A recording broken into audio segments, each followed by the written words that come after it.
اب ہم اللہ کے نام سے قرآن حکیم میں مکی اور مدنی صورتوں کا جو دوسرا گروپ ہے اس کی مدنی صورتوں کے جوڑے کا مطالعہ شروع کر رہے ہیں۔ مکیات اس دوسرے گروپ میں دو ہیں، سورۃ الانعام، سورۃ الاعراف، جن کا مطالعہ ہم کر چکے ہیں۔ اور میں نے ابتدا ہی میں عرض کیا تھا کہ یہ گروپ اس اعتبار سے متوازن ہے کہ اس میں دو ہی صورتیں مکی ہیں، دو ہی مدنی ہیں۔ انفال اور توبہ یہ دو مدنیات ہیں۔ ان کا جو ربط اور تعلق ہے اس گروپ کی مکی صورتوں کے ساتھ، پہلے تو اس کو سمجھ لیجئے۔ ہم دیکھ چکے ہیں سورہ انعام اور اعراف میں کہ ان میں اتمام حجت ہوا ہے بنو اسماعیل پر یا مشرکین عرب پر۔ اس اتمام حجت کے بعد اللہ کا جو ہمیشہ سے ضابطہ اور قاعدہ رہا ہے، قانون رہا ہے کہ کسی رسول کے بھیجے جانے کے بعد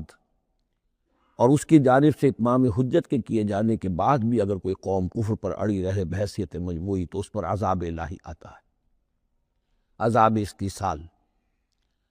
اگرچہ یہ عذاب مختلف شکلوں میں آیا، کہیں کسی قوم کو ان کے اپنے ہی علاقوں میں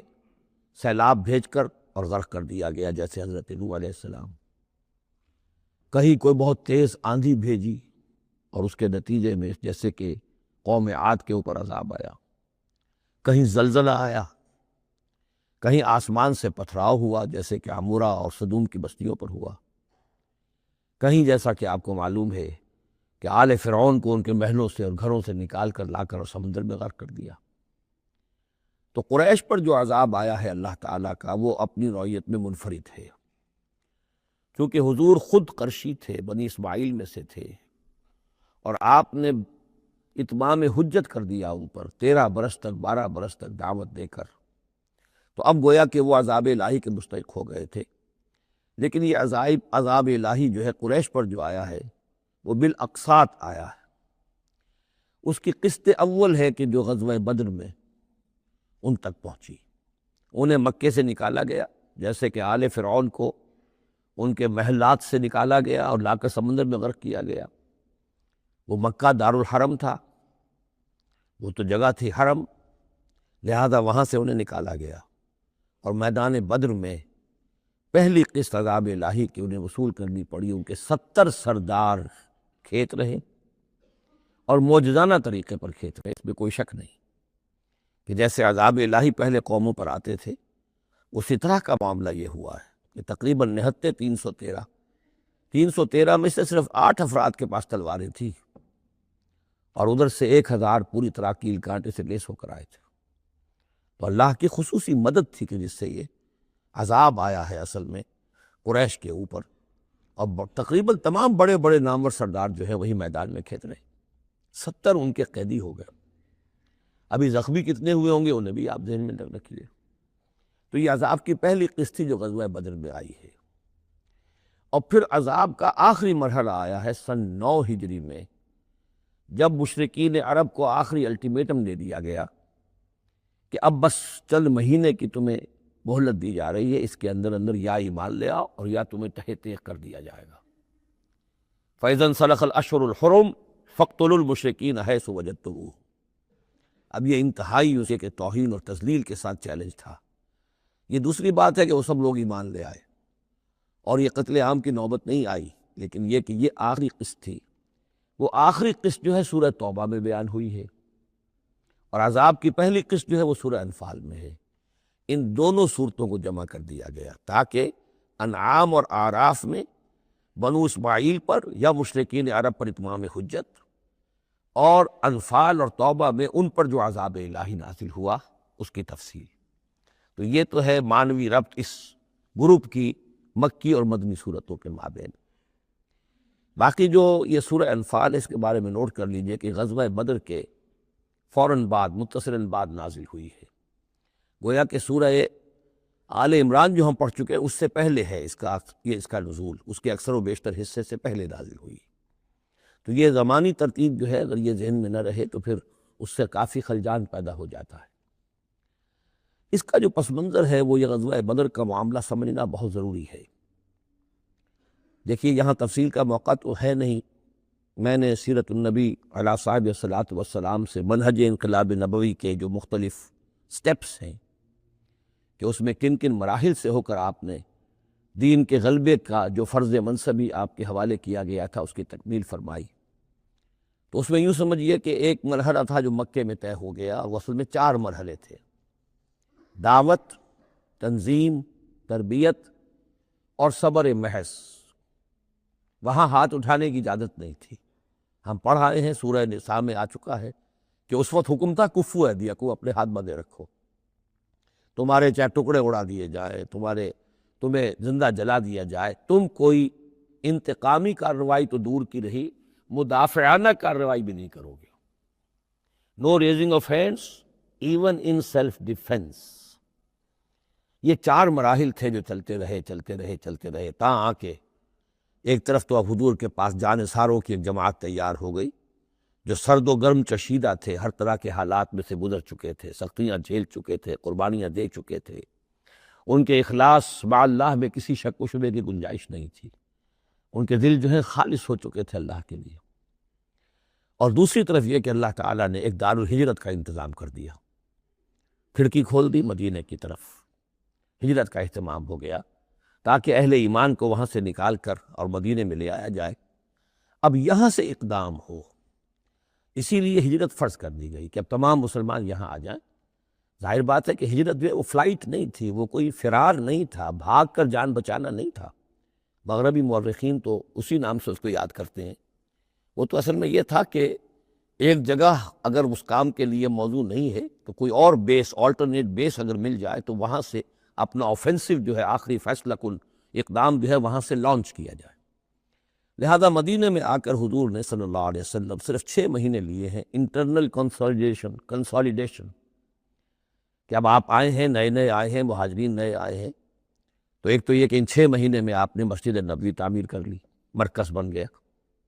گورنمنٹ ہاؤس بھی ہو گیا یہ، اور پارلیمنٹ ہاؤس بھی ہو گیا، دارالندوہ بھی ہو گیا، دارالعلوم بھی ہو گیا، خانقاہ بھی ہو گئی، عبادت گاہ بھی ہو گئی، مرکز ہو گیا۔ ثانیاً آپ نے انصار اور مہاجرین کے اندر مواخات کرا دی، ایک انصاری ایک مہاجر بھائی بنا دی۔ تیسرے یہ کہ آپ نے بہت بڑا کام یہ کیا کہ جو یہود کے قبیلے وہاں آباد تھے ان کو آپ نے ان کے ساتھ ایک معاہدہ کر لیا، جوائنٹ ڈیفنس آف مدینہ، میثاق مدینہ، مدینے کی ایک مدافعت جو ہوگی وہ مشترک ہوگی، کوئی بھی حملہ آور آئے گا باہر سے تو مل کر مسلمان اور یہودی اس معاملے میں ایک ملت ہوں گے اور دفاع کریں گے مدینے کا۔ بس 6 مہینے آپ نے اس کام میں لیے، 7ویں مہینے سے پھر آپ نے کچھ چھوٹے چھوٹے دستے بھیجنے شروع کر دیے، چھاپہ مار دستے سمجھ لیجئے،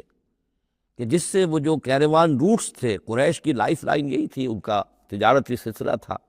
شام کی طرف قافلے جو جاتے تھے وہ بدر سے ہو کر گزرتے تھے، بدر کے قریب سے، اور بدر جو ہے مدینے سے قریب تر تھا، مکے سے فاصلہ زیادہ ہے، اور جو قافلے جاتے تھے یمن کو وہ طائف سے ہو کر گزرتے تھے۔ تو آپ نے ان راستوں کے اوپر چھاپہ مار دستے بھیجنے شروع کر دیے۔ جدید اصطلاح میں اس کو یہ کہا جائے گا کہ اکنامک بلاکیڈ آف مکہ۔ 8 ایسی مہمیں غزوہ بدر سے پہلے ثابت ہیں 1.5 سال کے اندر۔ 6 مہینے آپ نے وہ لیے، 1.5 سال اور 2 سال کے بعد غزوہ بدر ہو گیا ہے۔ تو یہ 1.5 سال میں 8 مہمیں، جن میں سے 4 میں کہ حضور خود بھی بنفس نفیس شریک رہے ہیں، اس لیے وہ غزوات کہلاتے، اور 4 وہ ہے کہ جن میں آپ نے صرف کچھ لوگوں کو بھیج دیا ہے کسی امیر کے تحت، وہ سرایا کہلاتے۔ تو یہ جو صورتحال ہوئی، اور اس میں یہ بھی ہوا کہ حضور جہاں جاتے تھے خود تو وہاں کے قبائل سے آپ معاہدے کر لیتے تھے۔ اب یا تو وہ جو قبائل جو تھے مقامی، پہلے تو وہ قریش کے حلیف تھے، اب یا تو وہ حضور کے حلیف ہو گئے، مسلمانوں کے حلیف ہو گئے، تو قریش کی طاقت کم ہوئی، مسلمانوں کی بڑھ گئی، یا یہ ہے کہ وہ نیوٹرل ہو گئے کہ ہم نہ قریش کی مدد کریں گے آپ کے خلاف، نہ آپ کی مدد کریں گے قریش کے خلاف، نیوٹرل ہو گئے۔ اس سے بھی یہ ہے کہ قریش کا جو حلقہ اثر تھا، سیاسی زون آف پولیٹیکل انفلوئنس، وہ کم ہو رہا ہے۔ یہ 2 چیزیں ایسی ہوئی ہیں، political isolation of Quraysh and economic blockade of Mecca, جس کے نتیجے میں مکے والے جو ہیں پھر یوں سمجھیے کہ تنگ آمد بجنگ آمد، ورنہ مکے والوں کی طرف سے کوئی آغاز ثابت نہیں ہے تاریخ میں کہ حضور کے اور مسلمانوں کے مکے سے جانے کے بعد ان کی طرف سے کوئی ابتدا ہوئی، کوئی انیشیٹو لیا گیا۔ 2 واقعات خاص طور پر ایسے ہو گئے کہ ایک چھوٹا سا آپ نے ایک دستہ بھیجا تھا نخلہ، اور یہ نخلہ جو ہے یہ مکے اور طائف کے مابین ہے، تو سمجھیے کس قدر فاصلے پر، اور وہاں مدبھیر ہو گئی، جو مسلمان وہاں بھیجے گئے تھے ان کے کفار کے ساتھ۔ وہاں ایک مشرک مکے کا مارا گیا، ایک کو انہوں نے قید کیا، ساتھ لے آئے، کچھ سامان جو ان کا تجارت تھا وہ بھی لے آئے، وہ مال غنیمت سمجھ کر۔ تو حضور اگرچہ ناراض ہوئے کہ میں نے تمہیں لڑنے کا حکم نہیں دیا تھا، میں نے اس لیے بھیجا تھا کہ وہاں رہو اور قریش کی نقل و حرکت سے ہمیں مطلع کرتے رہو، لیکن اب سچویشن پیدا ہو گئی، گویا کہ یہ چاہے ارادہ تھا یا نہیں تھا، ڈی فیکٹو شکل یہی ہوئی کہ اقدام ہو گیا مسلمانوں کی طرف سے، اب آغاز ہو گیا مسلمانوں کی طرف سے۔ ادھر جب ابو سفیان لے کر جا رہے تھے بہت بڑا قافلہ شام کی طرف، تو حضور نے اس کا تعاقب کیا، لیکن وہ تیزی سے نکل گئے تھے۔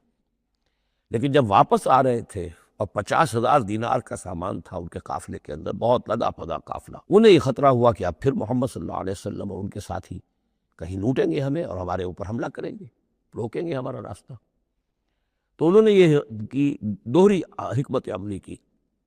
کہ ایک تو یہ کہ ایک سوار بھیجا آگے تیزی کے ساتھ دوڑایا کہ مکے جاؤ اور کہو کہ ہمارے قافلے کو خطرہ ہے محمد سے صلی اللہ علیہ وسلم، لہذا مدد بھیجو۔ اور ادھر یہ کیا کہ وہ رام راستہ جو تھا، جو بدر سے ہو کر گزرتا تھا، اسے چھوڑ کر ساحل سمندر کے ساتھ ساتھ نیچے سے ہو کر وہ نکل بھی گئے۔ اب وہاں مکے میں یہ دونوں چیزیں ایک وقت پہنچ گئیں، ایک طرف وہ نخلا سے لوگ روتے پیٹتے چیختے چلاتے ہمارا آدمی مار دیا محمد کے آدمیوں نے، وہ آ گئے، ادھر سے وہ آ گیا جو ابو سفیان کا بھیجا ہوا تھا ایلچی کہ دوڑو دوڑو دوڑو تمہارا قافلہ محمد لوٹنے والے ہیں اور یہ ہے اور وہ ہے۔ بس وہ وار کرائی وہاں ہوئی اور 1,000 کا لشکر جو ہے وہاں پر پھر جمع کیا گیا اور 900 اونٹ فراہم کیے گئے اور 100 گھوڑوں کا ایک رسالہ تیار کیا گیا اور وہ لوگ مکے سے نکل آئے۔ یہ صورتحال ادھر ہو رہی تھی۔ ادھر یہ ہے کہ حضور صلی اللہ علیہ وسلم نے مدینے میں پہلے تو یہ فیصلہ کیا تھا کہ اب یہ قافلہ واپس آنے والا ہے تو اب اس قافلے کا تعاقب کریں، ابھی جنگ وغیرہ کا آپ کو گمان نہیں تھا، ابھی مدینے ہی میں آپ نے یہ جو ہے اس ایسا ارادہ ظاہر کیا کہ جیسے پہلے بھی گئے تھے، جب قافلہ جا رہا تھا شام کی طرف تو تعاقب کیا تھا، ایسے جب آ رہا ہے تو اسے انٹرسیپٹ کریں۔ لہٰذا ایک تو مشاورت ہوئی ہے مدینے میں، آیا چلنا چاہیے یا نہیں چلنا چاہیے، وہ میں بعد میں عرض کروں گا جب ہم آیتیں پڑھیں گے۔ پھر جب کچھ لوگ نکل آئے اور یہ نہیں سمجھا گیا تھا کہ کوئی جنگ ہونی ہے، کوئی بڑا لشکر آ رہا ہے، اس وقت تک اطلاع نہیں تھی، اسی لیے بس جو جس کے ہاتھ میں آیا، کسی کے پاس نیزہ تھا، کسی کے پاس کچھ اور تھا، تلواریں 8 تھیں، گھوڑے کل 2 تھے، وہ چل پڑے۔ چلو اس لیے کہ مسئلہ تو قافلے کا مسئلہ ہے نا، کوئی جنگ تو ہے نہیں، کوئی لشکر وشکر تو آ نہیں رہا۔ جب آپ کچھ سفر طے کر کے مقام صفرا تک پہنچ گئے تو وہاں وحی آ گئی اور آپ کو اطلاع بھی پہنچ گئی، اطلاع بھی پہنچ گئی کہ ابو جہل جو ہے 1,000 کا لشکر لے کر مکے سے چل پڑا ہے، اور وحی بھی آ گئی، اللہ نے بتا دیا کہ اے نبی اب یہ 2 شکلیں ہیں، جنوب سے مکے کی طرف سے ایک لشکر آ رہا ہے، کیل کانٹے سے لیس ہے، شمال سے قافلہ آ رہا ہے، اور میرا یہ وعدہ ہے کہ ان دونوں میں سے ایک ضرور تم کو دے دوں گا، تم کو فتح حاصل ہو جائے گی، یہ میرے اہل ایمان کو بتا دیجئے اور ذرا مشورہ کیجئے۔ تو دوسری مشاورت جو ہے وہ مدینے سے نکل کر ہوئی ہے مقام صفرا میں۔ یہ اصل میں جو چیزیں اگر سامنے نہ ہو تو پھر یہ بہت خلجان ہوتا ہے، اور اکثر لوگوں کو، مترجمین کو اور مفسرین کو بہت خلجان رہا ہے ان آیات کے سمجھنے میں۔ اور اس کے علاوہ جو ایک خلجان رہا ہے وہ یہ رہا ہے کہ ایک دور ہم پر ایسا گزرا ہے انگریز کے حکومت کے زمانے میں، اور خاص طور پر جب نئی نئی مغربی سائنس اور مغربی تہذیب کا ہم پر حملہ ہوا ہے، تو چونکہ مغرب کے لوگوں نے یہ کہا کہ یہ اسلام تو تلوار سے پھیلا، بوئے خوں آتی ہے اس قوم کے افسانوں سے، تو ہمارے ہاں کچھ مخلص لوگ تھے، نیک لوگ تھے، جو چاہتے تھے کہ اسلام کو اور حضور صلی اللہ علیہ وسلم کی سیرت کو بچائیں، اس کی دفاع کریں۔ انہوں نے کہا نہیں اسلام تلوار سے نہیں پھیلا، حضور نے تو جو جنگیں کی تھی وہ صرف مدافعانہ تھی، ان کے اوپر جنگ ٹھوس دی گئی تھی اور آپ نے کوئی اقدام نہیں کیا۔ اور ان میں سب سے بڑا کام کیا ہے ہندوستان میں مولانا علامہ شبلی نعمانی رحمۃ اللہ علیہ نے، میں ان کا نام ادب سے لوں گا اس لیے کہ سر سید احمد کے زیر اثر تھے، اور وہ جو جدید جو ابھی آیا تھا، جو مغربی افکار و خیالات اور تہذیب اور تمدن اور ویلیوز اور نظریات کا جو ریلا آیا تھا، اس کا مقابلہ کرنا آسان کام نہیں تھا۔ تو یہ اپولوجیٹک انداز اختیار کیا ہے شبلی نعمانی نے، اور اس میں یہ ہے کہ وہ جو ابتدائی جو 8 جو غزوات اور سرایا ہے جو بدر سے پہلے ہوئے، انہیں بالکل تقریباً نظر انداز کر دیا ہے، تاکہ یہ ثابت نہ ہو کہ انیشیٹو حضور کی طرف سے ہوا ہے۔ یہ چیز جو ہے میں سمجھتا ہوں کہ ایک خاص دور کا تقاضا تھی، وہ دور کا گزر چکا۔ اب اسلام کا یہ فکر کہ اسلام ایک مکمل دین ہے، یہ اپنا غلبہ چاہتا ہے، اور حضور کو بھیجا گیا تھا اس لیے کہ دین کو غالب کرے، اور دین کو غالب کرنے کی جد و جہد ایک انقلابی جد و جہد ہے۔ اس انقلابی جد و جہد میں جہاں پہلا مرحلہ یہی ہوتا ہے کہ پیسو ریزسٹنس ہو، اور پہلے تیاری کی جائے، دعوت، تنظیم، تربیت اور صبر محض کے ذریعے سے ایک قوت فراہم کی جائے، پھر دوسرا مرحلہ آتا ہے، باطل کے ساتھ ٹکرانا پڑتا ہے، اور اس میں آگے بڑھ کر ٹکر مول لینی پڑتی ہے۔ یہ نہیں ہے کہ انتظار ہی کرتے رہیں، یعنی ایک جس کو ہم کہتے ہیں کو ایگزسٹنس، پیسفل کو ایگزسٹنس، حق و باطل کے درمیان نہیں ہو سکتی۔ حق کیسے تسلیم کر سکتا ہے کہ باطل بھی موجود رہے؟ ہاں، حق میں جان نہیں ہے، اہل حق جو ہے بے جان ہے، مردہ ہے، تو مجبوری ہے، لیکن اگر اہل حق میں جان ہو تو وہ کیسے برداشت کریں گے کہ باطل جو ہے اس کا غلبہ رہے؟ ہاں، باطل جو ہے وہ نیچا ہو کر رہے، اگر وہ مغلوبیت کی شکل اختیار کر لے تو ٹھیک ہے، لیکن یہ کہ باطل کا غلبہ ہو اور اہل ایمان میں جان بھی ہو، یہ دو چیزیں جو ہیں یہ تو ایک دوسرے سے بالکل متضاد ہیں۔ جیسے حضرت ابوبکر نے فرمایا تھا ایبدل الدین وانا حی، کیا دین میں ترمیم کی جائے گی جبکہ ابھی میں زندہ ہوں؟ میرے جیتے جی دین کے اندر ترمیم، یہ ممکن نہیں ہے۔ تو وہی بندہ مومن کی شان ہونی چاہیے۔ تو اصل حقائق الحمدللہ بہت اچھی طریقے سے واضح ہو چکے ہیں۔ بہرحال اتنا پس منظر جو ہے جان لیجئے، اور ایک خاص اسلوب جو ہے سورہ مبارکہ کا، اگرچہ یہ تقریباً ایک خطبہ ہے مسلسل 10 رکوع ہے، لیکن اس میں ایک خاص مسئلے کو نکال کر پہلے درمیان شروع میں لے آئے ہیں۔ اس کی بحث آئے گی تقریباً وسط میں جا کر، لیکن اس اسلوب کو یہاں نوٹ کر لیجئے، وہ اس لیے کہ یہی اسلوب ہے جس سے ہمیں سمجھنے میں مدد ملے گی۔ سورہ توبہ کے جو ترتیب مضامین ہے وہاں بھی بہت اشکال ہے، اور بہت سے مترجمین کو جدید دور کے جو زیادہ محنت نہیں کر سکے ہیں، بس ترجمہ مکمل کرنا انہوں نے اپنے پیش نظر رکھ لیا، تفسیر مکمل کرنی ہی ہے، لہذا وہ تیزی کے ساتھ وہ دقت نظر کا ثبوت نہ دے سکے تو اس میں بڑے خلجان پیدا کر دیے۔ وہ اسلوب کیا ہے کہ اس پوری بحث میں سب سے ایک نمایاں مسئلہ یہ ہو گیا تھا غزوہ بدر کے بعد کہ مال غنیمت پر مسلمانوں میں جھگڑا ہو گیا۔ پہلی جنگ تھی، غنیمت کی تقسیم کیسے ہوگی، اس کا قانون کیا ہے، اس کا ضابطہ کیا، وہ معلوم نہیں تھا۔ اور یہ کہ عام طور پر جو عرب میں پہلے رواج تھا وہ تو یہ تھا کہ جس کے ہاتھ جو لگ گیا بس وہ اس کا ہے، وہ تو لوٹ مار جانتے تھے، کوئی باقاعدہ جنگ جو ہے وہ تو ان کے ہاں اس طریقے سے منظم کوئی تنظیم تو تھی نہیں، تو جو جس کے ہاتھ لگ گیا۔ اب لوگوں نے یہ سمجھا غزوہ بدر میں جس نے جو کچھ مال غنیمت جمع کیا وہ اس کا ہے۔ اب کچھ لوگوں نے کہا صاحب کہ ہم یہاں حضور کے حفاظت کے لیے مامور تھے یا پہرے پر تھے، ہم تو مال جمع نہیں کر سکے، تو کیا مطلب ہے ہمارا کوئی حصہ نہیں ہوگا؟ یا یہ ہے کہ کچھ بزرگوں نے کہا جو وہ اتنی بھاگ دوڑ تو نہیں کر سکتے جتنے نوجوان کر سکتے تھے، بھاگ کر دوڑ کر ادھر سے ادھر جمع کر لینا، لیکن یہ کہ ان کی حیثیت ہوتی ہے، وجاہت ہوتی ہے، تو ایک جھگڑا پیدا ہو گیا کہ یہ کس طریقے سے تقسیم ہو، کس کا کتنا حق ہے۔ تو اس جھگڑے کا ذکر کر کے سورت شروع کی ہے، لیکن اس کے اوپر کوئی بات یہاں نہیں کی، بلکہ کیٹیگوریکل بات کی ہے کہ جڑ کاٹ دی اس کی، لیکن اس پر جو اصل حکم ہے وہ بعد میں آئے گا وسط سورت میں۔ مال غنیمت کے لیے یہاں لفظ آیا انفال، یسألونک عن الانفال، اے نبی یہ آپ سے انفال کے بارے میں پوچھ رہے ہیں۔ انفال جمع نفل کی، نفل کہتے ہیں کسی اضافی شے کو، جیسے نماز فرض ہے، یہ سنت مؤکدہ ہے، یہ فلاں ہے، یہ نفل ہے، اضافی ہے، آپ کی مرضی پر ہے، پڑھیں نہ پڑھیں۔ تو جو کہ جنگ میں اصل سے جو مطلوب ہوتی ہے وہ فتح ہوتی ہے، مال غنیمت تو ایک اضافی شے، بونس ہے جو مل گیا، ورنہ اصل شے جو ہے وہ مال غنیمت جو ہے پیش نظر جنگ میں نہیں ہوتی۔ لوٹ مار میں اصل شے جو ہے وہ لوٹ مار کا مال ہوتا ہے، لیکن جب جنگ ہوتی ہے تو جنگ میں تو اصل چیز جو مقصود ہے وہ فتح ہے۔ تو اس حوالے سے مال غنیمت کو انفال کے لفظ سے تعبیر کیا گیا، یسألونک عن الانفال، اے نبی یہ آپ سے پوچھ رہے ہیں مال غنیمت کے بارے میں، قل الانفال للہ والرسول۔ پہلے تو جڑ کاٹ دی، مسئلے کہہ دیں کہ یہ انفال کل کے کل اللہ اور اس کے رسول کے ہیں، تم میں سے کسی کا کوئی حق ہے ہی نہیں، لاؤ سب جمع کر دو۔ یہ فتح جو ہے تمہارے ہاتھوں نہیں آئی ہے، یہ اللہ کی خصوصی مدد سے آئی ہے،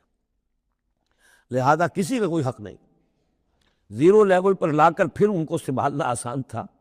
کہ جب معلوم ہو کہ سب کچھ ہاتھ سے دے کر، تو پھر تو ظاہر بات ہے کہ آدمی جو ہے جب ساری جاتی دیکھیے تو آدھی دیجیے بانٹ والی بات ہے، پھر وہ کم کے اوپر بھی راضی ہو گئے۔ لیکن پہلا مسئلہ یہی تھا، قل الانفال للہ والرسول واتقوا اللہ، اللہ کا تقوی اختیار کرو، واصلحوا ذات بینکم، اور اپنے آپس کے معاملات کو درست کرو، واطیعوا اللہ ورسولہ، اور اللہ اس کے رسول کی اطاعت کرو، ان کنتم مومنین، اگر تم مومن ہو۔ گویا کہ جڑ ہی کاٹ دی، کسی کا کوئی حق اس میں ہے ہی نہیں، یہ سب اللہ اس کے رسول کے لیے، یعنی اسلامی ریاست کے لیے۔ اب یہاں جو آگے آیات آ رہی ہیں بڑی اہم ہیں۔ بندہ مومن کی شخصیت کا جو حیولہ ہے اور بندہ مومن کی جو تعریف ہے، جامع ترین اور مختصر ترین الفاظ میں یہ آئی ہے سورہ حجرات میں۔ اس کے دو حصے ہیں، ایک تو ہے بندہ مسلم، مسلمان کے لیے تو 5 چیزیں ہیں، کلمہ شہادت، نماز، روزہ، حج، زکوٰۃ۔ لیکن حقیقی مومن کے لیے اس میں 2 اضافی چیزیں شامل کرنی پڑیں گی۔ وہ کیا ہے؟ دلی یقین اور عملی جہاد۔ بندہ مومن کی شخصیت کے اندر یہ 2 رخ اور ہونے چاہیے۔ جو صرف مسلمان ہے، کلمہ شہادت، نماز، روزہ، حج، زکوٰۃ، بنی الاسلام علی 5، شہادت اللہ الہ الا اللہ وان محمد رسول اللہ واقام الصلاۃ وایتاء الزکوٰۃ وصوم رمضان وحج البیت۔ لیکن مومن، انما المومنون الذین آمنوا باللہ ورسولہ ثم لم یرتابوا، یقین والا ایمان، دل میں ایمان، وجاہدوا باموالہم وانفسہم فی سبیل اللہ، اور جہاد کریں اپنی جان اور مال کے ساتھ اللہ کی راہ میں۔ اب یہاں یوں سمجھئے کہ سورہ حجرات کی اس آیت نمبر 15 میں جو ڈیفینیشن آئی ہے، جیسے پرکار ہوتی ہے، پرکار کو کھول دیا۔ ایک حصے کی کیفیات کو یہاں اس سورہ انفال کے شروع میں لے آئے ہیں، اور دوسری جہاد والی کیفیات کو سورہ انفال کے آخر میں لے آئے ہیں۔ تو یہ پرکار یہاں کھلی ہوئی ہے اس ڈیفینیشن کی۔ تو ایک حصہ ڈیفینیشن کا یہاں آ رہا ہے، انما المومنون الذین اذا ذکر اللہ وجلت قلوبہم۔ اہل ایمان، حقیقی مومن تو وہ ہیں کہ جب اللہ کا ذکر کیا جاتا ہے تو ان کے دل لرز جاتے ہیں۔ وَإِذَا تُلِيَتْ عَلَيْهِمْ آیَاتُهُ، اور جب انہیں اس کی آیات پڑھ کر سنائی جاتی ہیں، زادتہم ایمانا، ان کے ایمان میں بڑھوتری ہوتی ہے، اضافہ ہوتا ہے۔ وَعَلَىٰ رَبِّهِمْ يَتَوَكَّلُونَ، اور وہ اپنے رب پر توکل کرتے ہیں۔ الَّذِينَ يُقِيمُونَ الصَّلَاةَ، جو نماز کو قائم رکھتے ہیں۔ وَمِمَّا رَزَقْنَاهُمْ يُنْفِقُونَ، اور جو کچھ ہم نے انہیں دیا ہے اس میں سے اللہ کے لیے، اللہ کے دین کے لیے خرچ کرتے ہیں۔ انفاق فی سبیل اللہ مراد۔ اولئک ھم المؤمنون حقا، یہ وہ لوگ ہیں جو سچے مومن ہیں، حقیقی مومن ہیں۔ لیکن نوٹ کر لیجئے، یہ بھی ابھی آدھی ڈیفینیشن آئی ہے، اس سورہ مبارکہ کے آخر میں آئے گی، اور وہاں جا کے پھر یہی الفاظ آئیں گے۔ یہ آیت نمبر 74 ہے، والذین آمنوا وہاجروا وجاہدوا فی سبیل اللہ والذین آووا ونصروا اولئک ھم المؤمنون حقا لہم مغفرۃ ورزق کریم۔ اس کے بعد ایک آیت اور بعد میں ہے، سورت ختم ہو جاتی ہے۔ تو لاسٹ بٹ 1 آیت، اور ادھر پہلی کے بعد دوسری، ان 2 جگہ پر ایمان کے حقائق کو تقسیم کر کے، پرکار کو کھول کر، گویا کہ پوری صورت کو ان 2 کے درمیان میں لے لیا گیا ہے، گود میں لے لیا گیا ہے۔ ایمان کی ڈیفینیشن کے یہ 2 حصے جو ہیں ان کی گود میں۔ اب یہاں ذکر شروع ہو رہا ہے غزوہ بدر کا۔ کما اخرجک ربک من بیتک بالحق، جیسے کہ نکالا آپ کو اے نبی آپ کے رب نے آپ کے گھر سے حق کے ساتھ۔ یعنی آپ کا یہ بدر کی طرف روانہ ہونا جو ہے، یہ اللہ تعالیٰ کی ایک اسکیم کا حصہ تھا، اللہ کی اپنی ایک تدبیر ہے۔ وَإِنَّ فَرِيقًا مِّنَ الْمُؤْمِنِينَ لَكَارِهُونَ، اہل ایمان میں سے کچھ لوگ اسے پسند نہیں کر رہے تھے۔ یہ کون لوگ؟ یہ ہے وہ پہلی مشاورت جو مدینہ ہی میں ہوئی ہے۔ ان میں ظاہر بات ہے مدینہ میں منافق بھی تھے، جن کا خیال یہ تھا لڑنے بھیڑنے کا، لوٹ مار کرنے کا، یہ کوئی فائدہ ہے بھلا؟ بس ٹھیک تبلیغ کرنی چاہیے، اچھی بات کہنی چاہیے، نیک بات کہنی چاہیے۔ یہ کیا طریقہ ہے؟ منافقین کا ایلیمنٹ موجود تھا جو اس کو پسند ہی نہیں کرتے تھے، اس لیے کہ جنگ کا سلسلہ چل نکلا تو ہمیں بھی جانا پڑے گا، ہماری جان اور مال کے اوپر بھی آنچ آئے گی۔ تو نپ دی ایول ان دی بڈ، اس سے تو بہتر ہے کہ اس کو یہیں پر ختم کرو۔ اس اعتبار سے ویسے بھی کچھ انسانی فطرت ایسی ہوتی ہے، کچھ نیک سرشت لوگ بھی ہوتے ہیں کہ آخر اس سے کیا فائدہ نکلے گا؟ ابھی کو خاص جو ہے قریش کی طرف سے تو اقدام ہوا نہیں تھا، ہم آگے بڑھ کر جو ہے یہ جو بات اقدام کر رہے ہیں تو آخر اس کا فائدہ کیا ہے؟ تو یہ اس قسم کی باتیں اس وقت کہی گئیں۔ ان فریقا من المؤمنین لکارہون، اب یہ مومنین ان میں سے اہل نفاق بھی ہو سکتے ہیں، اور سادہ لوگ اور نیک دل جو مسلمان ہیں وہ بھی ہو سکتے ہیں۔ یجادلونک فی الحق بعد ما تبین کانما یساقون الی الموت وہم ینظرون، اور وہ جھگڑ رہے تھے آپ سے حق کے معاملے میں جبکہ بات ان پر بالکل واضح ہو چکی تھی۔ یہ دوسری آیت میرے نزدیک جو دوسری مشاورت ہوئی ہے مقام صفرا پر، اس سے متعلق ہے۔ وہ یہ کہ وہاں سے جب مکے سے آپ چلے تو اس وقت تک کسی لشکر وغیرہ کی کوئی اطلاع نہ آپ کو تھی اور نہ اس کا کوئی گمان تھا۔ ابھی وہ تو ایسے ہی تھا جیسے پہلے 8 مرتبہ جو ہے وہ جو ایکسکرشنز جو ہوئی تھیں، جس طریقے کی مہمات بھیجی گئی تھیں، یہ اسی طرح کی ایک مہم ہے۔ لیکن یہ ہے کہ آگے چل کر جب آپ کچھ دور چل نکل کے آ گئے تھے، یہاں آ کر جو ہے آپ کو وحی بھی آ گئی اور اطلاعات بھی مل گئی کہ صورتحال وہ ہو چکی ہے کہ ایک طرف نخلا سے روتے پیٹتے لوگ پہنچ گئے وہاں، دوسری طرف یہ کہ ادھر سے ابو سفیان کا جو ہے ایلچی پہنچ گیا چیختا چلاتا ہوا، اور 1000 کا لشکر لے کر ابو جہل نکل پڑا ہے بدر کی طرف۔ اب وہ بدر کی طرف آ رہا ہے، ادھر سے قافلہ بدر کی طرف آ رہا ہے شمال سے۔ اس وقت اللہ تعالیٰ نے فرمایا، اور یہ مشاورت جیسا کہ میں نے کہا تھا، جیسے کہ حضرت طالوت نے کی تھی ایک آزمائش اپنی فوج کی کہ جو اس دریا میں سے پانی پیے گا، سیر ہو کر پیے گا، اس کا مجھ سے کوئی تعلق نہیں۔ اسی طرح کا آپ نے مشاورت کا معاملہ اللہ تعالیٰ کے حکم سے مسلمانوں کے سامنے رکھ دیا۔ بعدما تبین کانما یساقون الی الموت، تو لوگ ایسے محسوس کر رہے تھے جیسے انہیں دھکیلا جا رہا ہو موت کی طرف، وہم ینظرون، اور وہ دیکھ رہے ہوں۔ ظاہر بات ہے یہ کیفیت تو کٹر جو منافق تھے وہاں پر انہی کی ہو سکتی تھی۔ وَإِذْ يَعِدُكُمُ اللَّهُ إِحْدَى الطَّائِفَتَيْنِ أَنَّهَا لَكُمْ، اور جب کہ اللہ تعالیٰ وعدہ کر رہا تھا تم سے کہ ان دونوں گروہوں میں سے ایک تمہیں مل جائے گا، ایک پر تمہاری فتح گارنٹیڈ ہے۔ وَتَوَدُّونَ أَنَّ غَيْرَ ذَاتِ الشَّوْكَةِ تَكُونُ لَكُمْ، اور اے مسلمانوں تم یہ چاہتے تھے کہ ادھر جاؤ جدھر کے کانٹا لگنے کا کوئی اندیشہ نہ ہو، اس لیے کہ بمشکل 50 یا 100 آدمی تھے اس قافلے کے ساتھ، اور اونٹ تھے بے شمار، اور جو میں نے آپ کو بتایا بہت بڑی مقدار کے اندر جو ہے 50,000 دینار کا جو مال تھا ان کے پاس، تو ان کو تو آسانی سے قابو کیا جا سکتا تھا، اس میں اندیشہ کم تھا۔ پھر دلیلیں بھی عقلی آ گئی ہوں گی کہ حضور ہمارے پاس تو کچھ ہتھیار بھی نہیں ہے، کچھ نہیں ہے، ہم تیاری کر کے مدینے سے نکلے ہی نہیں ہیں، تو اچھا ہے پہلے یہ کہ ہم جا کر ان پر قبضہ کر لیں، تو ان کے ہتھیار بھی ہمیں مل جائیں گے، تو پھر لشکر سے لڑنے کے لیے ہم بہتر پوزیشن میں ہوں گے۔ تو عقل و منطق بھی یہ گویا کہ ان کے ساتھ تھی۔ وَيُرِيدُ اللَّهُ أَن يُحِقَّ الْحَقَّ بِكَلِمَاتِهِ، اللہ یہ چاہتا تھا کہ اپنے بات کو اپنے فیصلے کے ذریعے سے حق کا حق ہونا ثابت کر دے، وَيَقْطَعَ دَابِرَ الْكَافِرِينَ، اور کافروں کی جڑ کاٹ دے۔ یہ قُطِعَ دَابِرُ الْقَوْمِ الَّذِينَ ظَلَمُوا، کافر قوم کی جڑ کاٹ دی گئی، جو ہم پڑھ کر آئے سورہ اعراف میں۔ اللہ کا ارادہ یہ تھا، اگر عام جو دنیاوی قواعد و ضوابط ہیں، فزیکل لاز ہیں، اس کے تحت یہ ہوتا تو اتنی بڑی بات ہی نہ ہوتی۔ اسے یوم الفرقان بنانا تھا کہ نمایاں ہو جائے کہ اللہ کس کے ساتھ ہے، حق کدھر ہے، اور یہ اسی وقت ہو سکتا تھا جب کہ یہ کنٹراسٹ برقرار رہتا کہ بے سر و سامان 313 گئے ہیں، اور کیل کانٹے سے لے 1000 کے ساتھ ان کا مقابلہ ہوا ہے، اور پھر انہیں اللہ نے فتح دی۔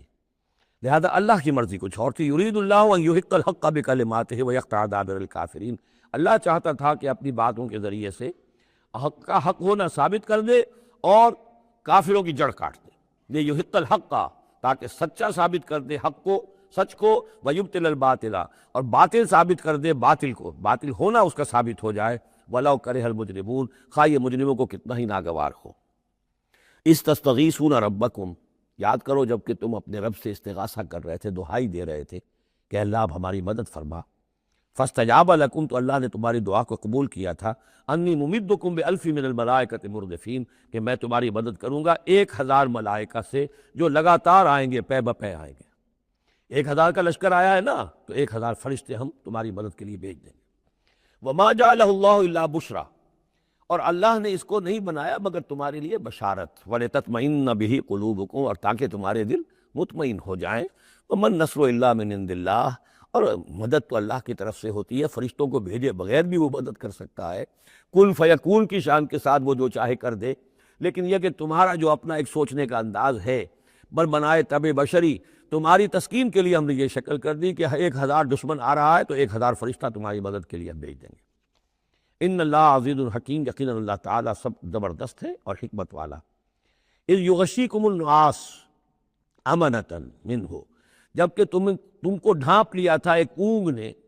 جو امن کی اور تسکین کا ذریعہ بن گیا اللہ کی طرف سے۔ یہ 2 معجزے ہوئے ہیں خاص اس وقت، معجزے اس معنی میں کہ عام حالات میں یہ چیزیں نہیں ہوتی، لیکن اس میں کوئی خرق عادت نہیں ہے۔ معجزہ اس معنی میں نہیں ہے کہ اس کو چیلنج کر کے حضور نے دکھایا ہو، اس معنی میں نہیں، بس یہ کہ غیر معمولی اللہ کی نصرت کی شکلیں ہیں۔ ایک تو یہ کہ حالانکہ معاملہ بڑا یعنی سخت تھا، لیکن رات کو جا کے پڑاؤ پر مسلمان سوئے اطمینان سے، بڑی عمدگی سے نیند آئی، دل میں وہ دغدغہ نہیں تھا، اللہ پر اطمینان تھا، اللہ کے لیے نکلے تھے۔ لہذا ان کو وہ بے چینی اور تشویش اور کل کیا ہو جائے گا، رہیں گے کہ نہیں رہیں گے، زندگی ہوگی موت، کچھ نہیں۔ نیند آئی انہیں، اطمینان سے سوئے، صبح کو اٹھے تو وہ گویا کہ چاق و چوبند تھے۔ نمبر دو، یہ ینزل علیکم من السماء ماء، اور جب کہ اتارا اس نے تم پر آسمان سے پانی، بارش ہو گئی، اس سے یہ ہوا لیطہرکم، تاکہ تمہیں پاک کرے، جنہیں غسل کی حاجت تھی غسل کر لیا، وہ یذہب عنکم الرجس، رجس الشیطان، اور دور کر دے تم سے شیطان کی نجاست کو، ولیربط علی قلوبکم، اور یہ کہ تاکہ تمہارے دلوں کے اندر بھی، بارش کے بعد جو فضا ہوتی ہے اس سے طبیعت کے اندر بھی ایک اطمینان اور سکون پیدا ہوتا ہے۔ ورنہ واقعہ یہ ہے کہ جہاں پر آ کر قریش پہلے ڈیرہ ڈال چکے تھے، پانی پر ان کا قبضہ تھا، اب یہاں پانی نہیں تھا، بارش ہوئی تو وہ نشیبی جگہ میں انہوں نے ایک اپنا حوض بھی جمع کر لیا، پانی بھی جو ہے وہ ان کے پاس فراہم ہو گیا۔ وَيُثَبِّتَ بِهِ الْأَقْدَامَ، اور پانی جب برسا تو مٹی دب گئی، مٹی کے جمنے کی وجہ سے پاؤں بھی دب گئے، وہ جگہ جو تھی وہاں پر جو ہے اہل ایمان جو مجاہدین تھے ان کے پاؤں قدم جمنے کی صورت پیدا ہو گئی۔ اِذْ یوحی ربک الی الملائکۃ، اور جب یاد کرو، گمان کرو، تصور کرو، جب کہ آپ کا رب وحی کر رہا تھا فرشتوں کو، انی معکم، وہ جو 1000 فرشتہ اللہ نے بھیجا، انی معکم، میں تمہارے ساتھ ہوں، فثبتوا الذین آمنوا، تو جاؤ اور اہل ایمان کے قدموں کو جما دو، اہل ایمان کے دلوں کو جما دو۔ سألقی فی قلوب الذین کفروا الرعب، عن قریب میں ان کافروں کے دلوں میں رعب ڈال دوں گا، ان پر دہشت طاری ہو جائے گی۔ فاضربوا فوق الاعناق، پھر مارنا ان کی گردنوں کے اوپر جیسے چاہے، واضربوا منہم کل بنان، اور مارنا ان کی ایک ایک پور پر۔ یعنی یہ کہ جب کسی شخص پر کوئی شخص دہشت زدہ ہو جائے تو اس کے اندر قوت مدافعت نہیں رہتی، پھر گویا کہ وہ جو بھی حملہ آور ہے اس کے رحم و کرم پر ہے، جدھر سے چاہے چوٹ لگائے، جدھر سے چاہے مارے۔ ذالک بانہم شاقوا اللہ ورسولہ، اور یہ سزا ان کو اس لیے دی جائے گی کہ انہوں نے مخالفت کی، ضدم ضدہ کی، دشمنی کی اللہ کی اور اس کے رسول کی۔ ومن یشاقق اللہ ورسولہ فإن اللہ شدید العقاب، اور جو اللہ اور اس کے رسول کا دشمن ہو جائے اور اس سے ضدم ضدہ کرے تو اللہ تعالیٰ بھی سزا دینے میں بہت سخت ہے۔ ذالکم فذوقوہ، دیکھو اب یہ قریش سے خطاب ہے، ذالکم فذوقوہ، دیکھو یہ آگئی پہلی قسط وصول کرو، چکھ لو اس کو۔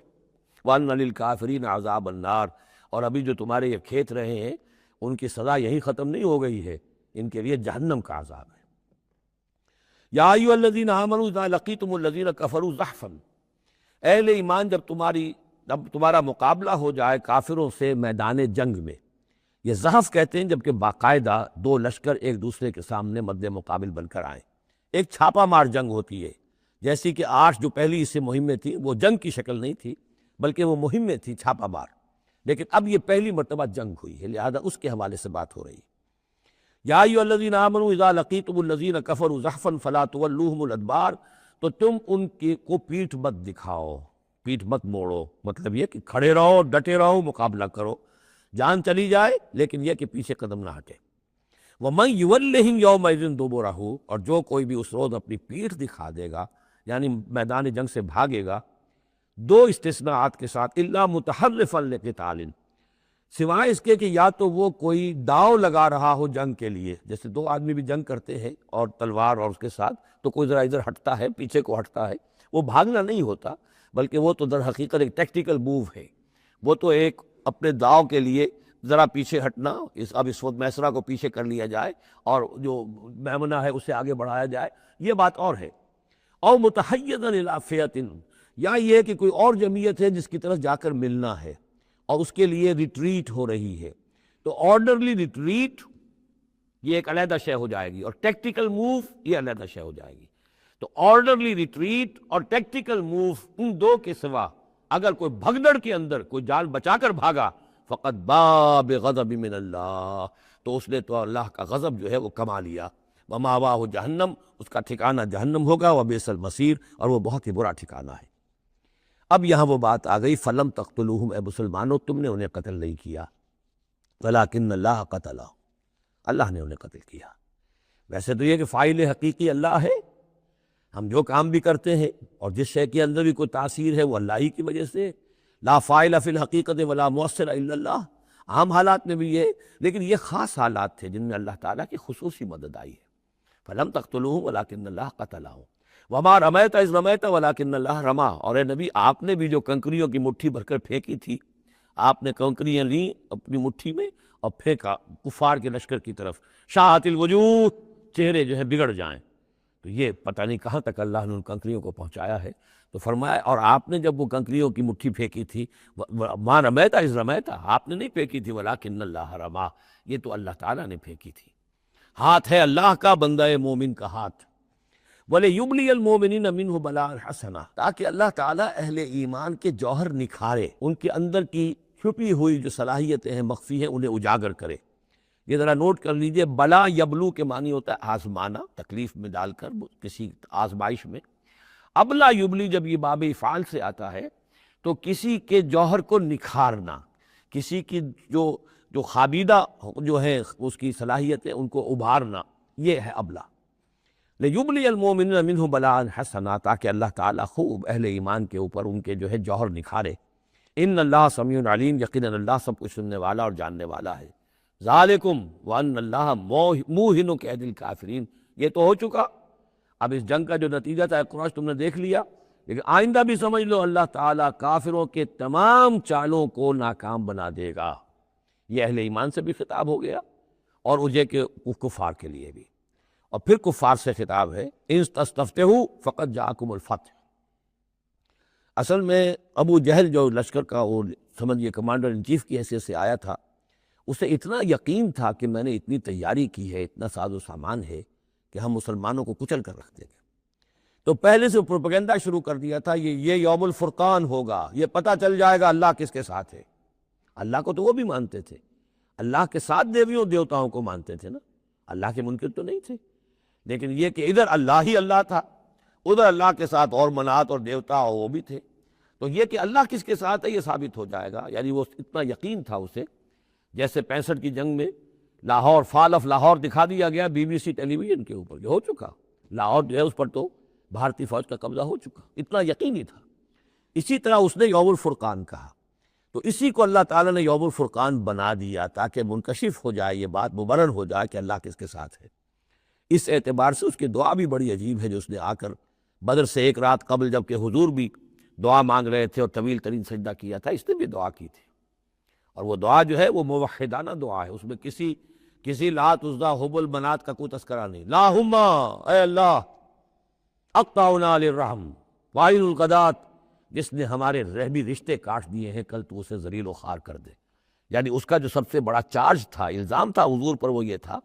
کہ اس شخص نے آ کر ہمارے خاندانوں میں تفریق پیدا کر دی، بھائی کو بھائی سے جدا کر دیا، ایک بھائی مسلمان ہو گیا، وہ علیحدہ ہو گیا، باقی بھائی کافر ہیں، ایک دوسرے کے دشمن ہو گئے، ماں باپ سے اولاد کو جدا کر دیا، شوہر کو بیوی سے کاٹ دیا، بیوی کو شوہر سے کاٹ دیا۔ ہماری طاقت تھی، ہمارا قبیلہ تھا، ہم قریش تھے، ظاہر بات ہے کہ قبائلی زندگی میں اتحاد، یکجوئی، یہی تو چیزیں ہوتی ہیں ساری کی ساری، کہ جس کی وجہ سے ان کی ساکھ ہوتی ہے۔ تو اس نے تو آ کر ہمارا ستیہ ناش کر دیا۔ اقطعنا للرحم، جس نے رحمی رشتے کاٹ دیے ہیں ہمارے، فاہنہ الغدات، تو اے اللہ کل اسے ذلیل و خوار کر دیجو۔ یہ دعا تھی ابو جہل کی۔ بہرحال اللہ تعالیٰ اب ان سے خطاب کر کے کہہ رہے کہ اے مشرکین مکہ، ان تستفتحوا، اگر تو تم چاہتے تھے کہ فیصلہ ہو جائے، فقد جاءکم الفتح، تو فتح فیصلہ ہو چکی، فیصلہ اللہ کا آ چکا، معلوم ہو گیا کہ حق کدھر ہے، باطل کدھر ہے۔ وَإِن تَنْتَهُوا فَهُوَ خَيْرٌ لَكُمْ، اب بھی اگر تم باز آ جاؤ تو یہ تمہارے لیے بہتر ہے۔ وَإِن تَعُودُوا نَعُودْ، اگر دوبارہ اعادہ کرو گے ہم بھی یہی کچھ دوبارہ کریں گے۔ وَلَن تُغْنِيَ عَنْكُمْ فِئَتُكُمْ شَيْئًا، اور تمہاری یہ نفری اور جمعیت اور تمہاری یہ تعداد تمہیں کسی کام نہیں آ سکے گی۔ وَلَوْ كَثُرَتْ، خواہ وہ بہت ہو، وَأَنَّ اللَّهَ مَعَ الْمُؤْمِنِينَ، اور یہ کہ اللہ اہل ایمان کے ساتھ ہے۔ یا ایھا الذین آمنوا، اب یہ جو رکوع آ رہا ہے تیسرا، یہ بہت ہی جامع، بہت اہم ہے۔ اس میں سے دو جو تین آیتوں کے گروپ ہے، وہ تو خاص طور پر ہماری توجہ کے اور مسلمانوں نے پاکستان کی توجہ کے لیے بڑے اہم ہیں۔ یا ایھا الذین آمنوا اطیعوا اللہ ورسولہ ولا تولوا عنہ وانتم تسمعون، اے اہل ایمان اللہ اور اس کے رسول کی اطاعت کرو اور نہ منہ موڑو اس سے جبکہ تم سن رہے ہو۔ یعنی جب اللہ کے رسول نے کہا تھا کہ چلو بدر کی طرف، تو تمہاری یہ رد و قدا اور یہ پاؤں پیٹنا جس کو کہتے ہیں، یہ مختلف الفاظ اس کے لیے محاوروں میں آتے ہیں، تو یہ جو تم کر رہے تھے کیوں کر رہے تھے؟ جب اللہ اس کے رسول کی طرف سے بات آئی تھی تو ہر ایک کو کہنا چاہیے تھا سمیعنا واطعنا، جو آپ کا حکم ہو۔ اطیعوا اللہ و اطیعوا الرسول ولا تولوا عنہ وانتم تسمعون۔ ظاہر بات ہے یہ تمام مسلمانوں سے بات نہیں ہے، یہاں بھی ذہن میں رکھیے وہی جنہوں نے کمزوری دکھائی تھی ان کی طرف اشارہ ہے۔ ولا تکونوا کالذین قالوا سمعنا وهم لا يسمعون، ان لوگوں کے مانند نہ ہو جاؤ جو کہتے ہیں کہ ہم نے سن لیا، حقیقت میں وہ سنتے نہیں ہیں، یعنی توجہ اڑا ہوا ہے، طبیعت جو ہے وہ یکسو ہے ہی نہیں، تو کیا سننا ہے، سنا انسنا ہو گیا۔ ان شر الدواب عند اللہ الصم البکم الذین لا یعقلون، یقیناً تمام چوپایوں میں بدترین اللہ کے نزدیک یہی لوگ ہیں جو بہرے ہیں، گونگے ہیں اور عقل سے کام نہیں لیتے۔ اب یہ منافقین ہی کی طرف اشارہ ہو رہا ہے۔ وَلَوْ عَلِمَ اللَّهُ فِيهِمْ خَيْرًا، اگر اللہ تعالیٰ کے علم میں ہوتا کہ ان میں کوئی خیر ہے، لَأَسْمَعَهُمْ، اللہ انہیں سنا دیتا۔ وَلَوْ أَسْمَعَهُمْ، اگر اللہ انہیں سنا دیتا لَتَوَلَّوْا، پھر بھی پیٹ موڑ جاتے، وَهُمْ مُعْرِضُونَ، وہ ہیں ہی اعراض کرنے والے۔ یہ گویا کہ چند آیات ہیں کہ جس میں خاص طور پر جو لوگ بھی اس وقت ریلیکٹنٹ تھے، جو بھی کسی طریقے سے اس میں جھجک رہے تھے، ان کے لیے تنبیہ۔ اب 3 آیات آ رہی ہیں۔ یا ایھا الذین آمنوا استجیبوا للہ وللرسول اذا دعاکم لما یحییکم، اے اہل ایمان لبیک کہا کرو اللہ کی پکار پر، اور خاص طور پر رسول کی پکار پر جب کہ وہ تمہیں پکارے اس شے کے لیے جس سے تمہیں زندگی ملے گی۔ تم جنگ میں جانے کو سمجھ رہے ہو کہ موت کا دروازہ ہے، یہ تو اصل زندگی کا دروازہ ہے۔ ولا تقولوا لمن يقتل في سبيل الله اموات بل احیاء ولكن لا تشعرون، تو یہ تو در حقیقت اللہ اور اس کے رسول جس چیز کی طرف تمہیں بلا رہے ہیں، حقیقی زندگی یہ ہے، روحانی زندگی یہ ہے، معنوی زندگی یہ ہے۔ یہ حیوانوں کی طرح جینا جو ہے یہ کوئی زندگی نہیں ہے، یہ تو در حقیقت اولئک کالانعام بل هم اضل، جو سورہ اعراف میں ہم پڑھ چکے ہیں، یہ حیوانوں کا سا زندگی گزارنا ہے۔ استجیبوا للہ وللرسول اذا دعاکم لما یحییکم وَاعْلَمُوا أَنَّ اللَّهَ يَحُولُ بَيْنَ الْمَرْءِ وَقَلْبِهِ، اور جان لو اللہ تعالیٰ بندے اور اس کے دل کے درمیان حائل بھی ہو جایا کرتا ہے۔ یعنی اگر اللہ کی رسول کی پکار سنی اور انسنی کر دی، پھر سنی انسنی کر دی، پھر اللہ تعالیٰ پردہ بن جائے گا، اب سننے نہیں دے گا، معذور ہو جاؤ گے سننے سے۔ یہی وہ بات ہے جس کو کہیں کہتے ہیں ختم اللہ علی قلوبہم وعلی سمعہم، ان کے دلوں پر اللہ نے مہر کر دی ہے، ان کی سماعت پر، اور ہم پڑھ چکے ہیں سورہ انعام میں وَنُقَلِّبُ أَفْئِدَتَهُمْ وَأَبْصَارَهُمْ كَمَا لَمْ يُؤْمِنُوا بِهِ أَوَّلَ مَرَّةٍ، پہلی مرتبہ اگر نہیں کرو گے قبول تو پھر یہ ہے کہ تمہارے دل الٹ دیے جائیں گے، تمہاری نگاہیں الٹ دی جائیں گی۔ تو اس لیے بہت ہی ڈرنے کی بات ہے جو بھی مطالبہ دین کا سامنے آئے اور ایک دفعہ دل گواہ دے دے کہ ہاں ہے بات ٹھیک ہے، پھر اگر کنی کترائے گا انسان تو یہیں سے سزا نقد شروع ہو جائے گی، پھر وہ صلاحیت سلب ہو جائے گی، پھر اللہ حائل ہو جائے گا، یعنی قانون خداوندی، سنت خداوندی حائل ہو جائے گی، پھر آپ کے دل پر مہر لگے گی، آپ کے کانوں کے پر مہر لگے گی، آپ کی آنکھوں پر پردے پڑ جائے گے۔ یا ایھا الذین آمنوا استجیبوا للہ وللرسول اذا دعاکم لما یحییکم واعلموا ان اللہ یحول بین المرء وقلبہ وانہ الیہ تحشرون، اور یہ کہ بالآخر تو تمہیں سب کو اسی کی طرف جمع کیا جانا ہے۔ واتقوا فتنة لا تصیبن الذین ظلموا منکم خاصہ، اور ڈرو اس سزا سے، اس عذاب سے کہ جب آئے گا تو تم میں سے صرف گناہگاروں ہی کو اپنی لپیٹ میں نہیں لے گا۔ اس کا میں کل حوالہ دے چکا ہوں، بے گناہ بھی اس میں اگر اپنا فرض ادا نہیں کر رہے، فرض ادا نہ کرنا جرم ہے، وہ خود گناہ ہے۔ تم اگر دین کے لیے سرفروشی نہیں کر رہے تو یہ بھی تو گناہ ہے۔ ہاں ٹھیک ہے، میں نے یہ شراب نہیں پی، میں نے یہ نہیں کیا، میں نے سور نہیں کھایا، میں نے فلاں نہیں کیا، میں نے نمازیں پڑھی، ٹھیک ہے سب کچھ کیا، لیکن سوال یہ ہے کہ جو دین کا فرض تھا، دین کی نصرت تھی، اللہ کی اور اس کے دین کے لیے تن من دھن لگانا تھا، وہ نہیں کیا، وہ بھی تو جرم ہے۔ تو وَاعْلَمُوا،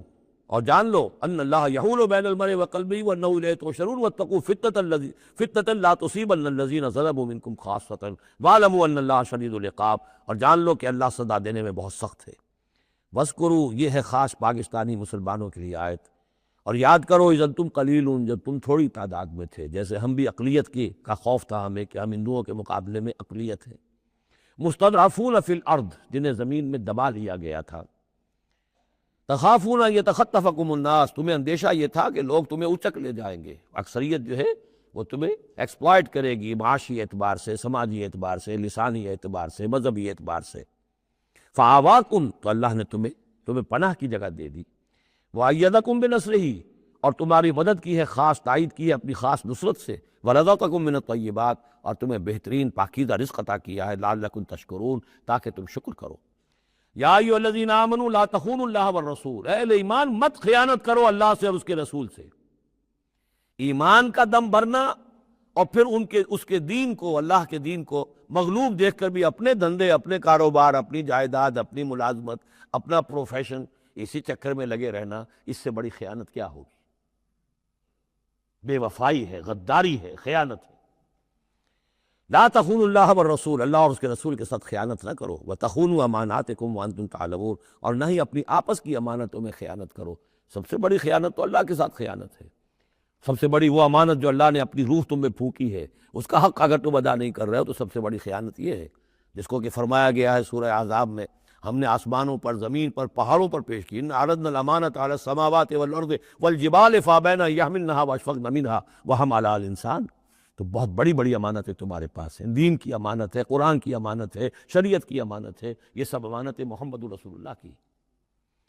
وَاعْلَمُوا أَنَّمَا أَمْوَالُكُمْ وَأَوْلَادُكُمْ فِتْنَةٌ، اور جان لو تمہاری اولاد اور تمہارے اموال تمہارے لیے فتنہ ہے۔ یہی روکتے ہیں،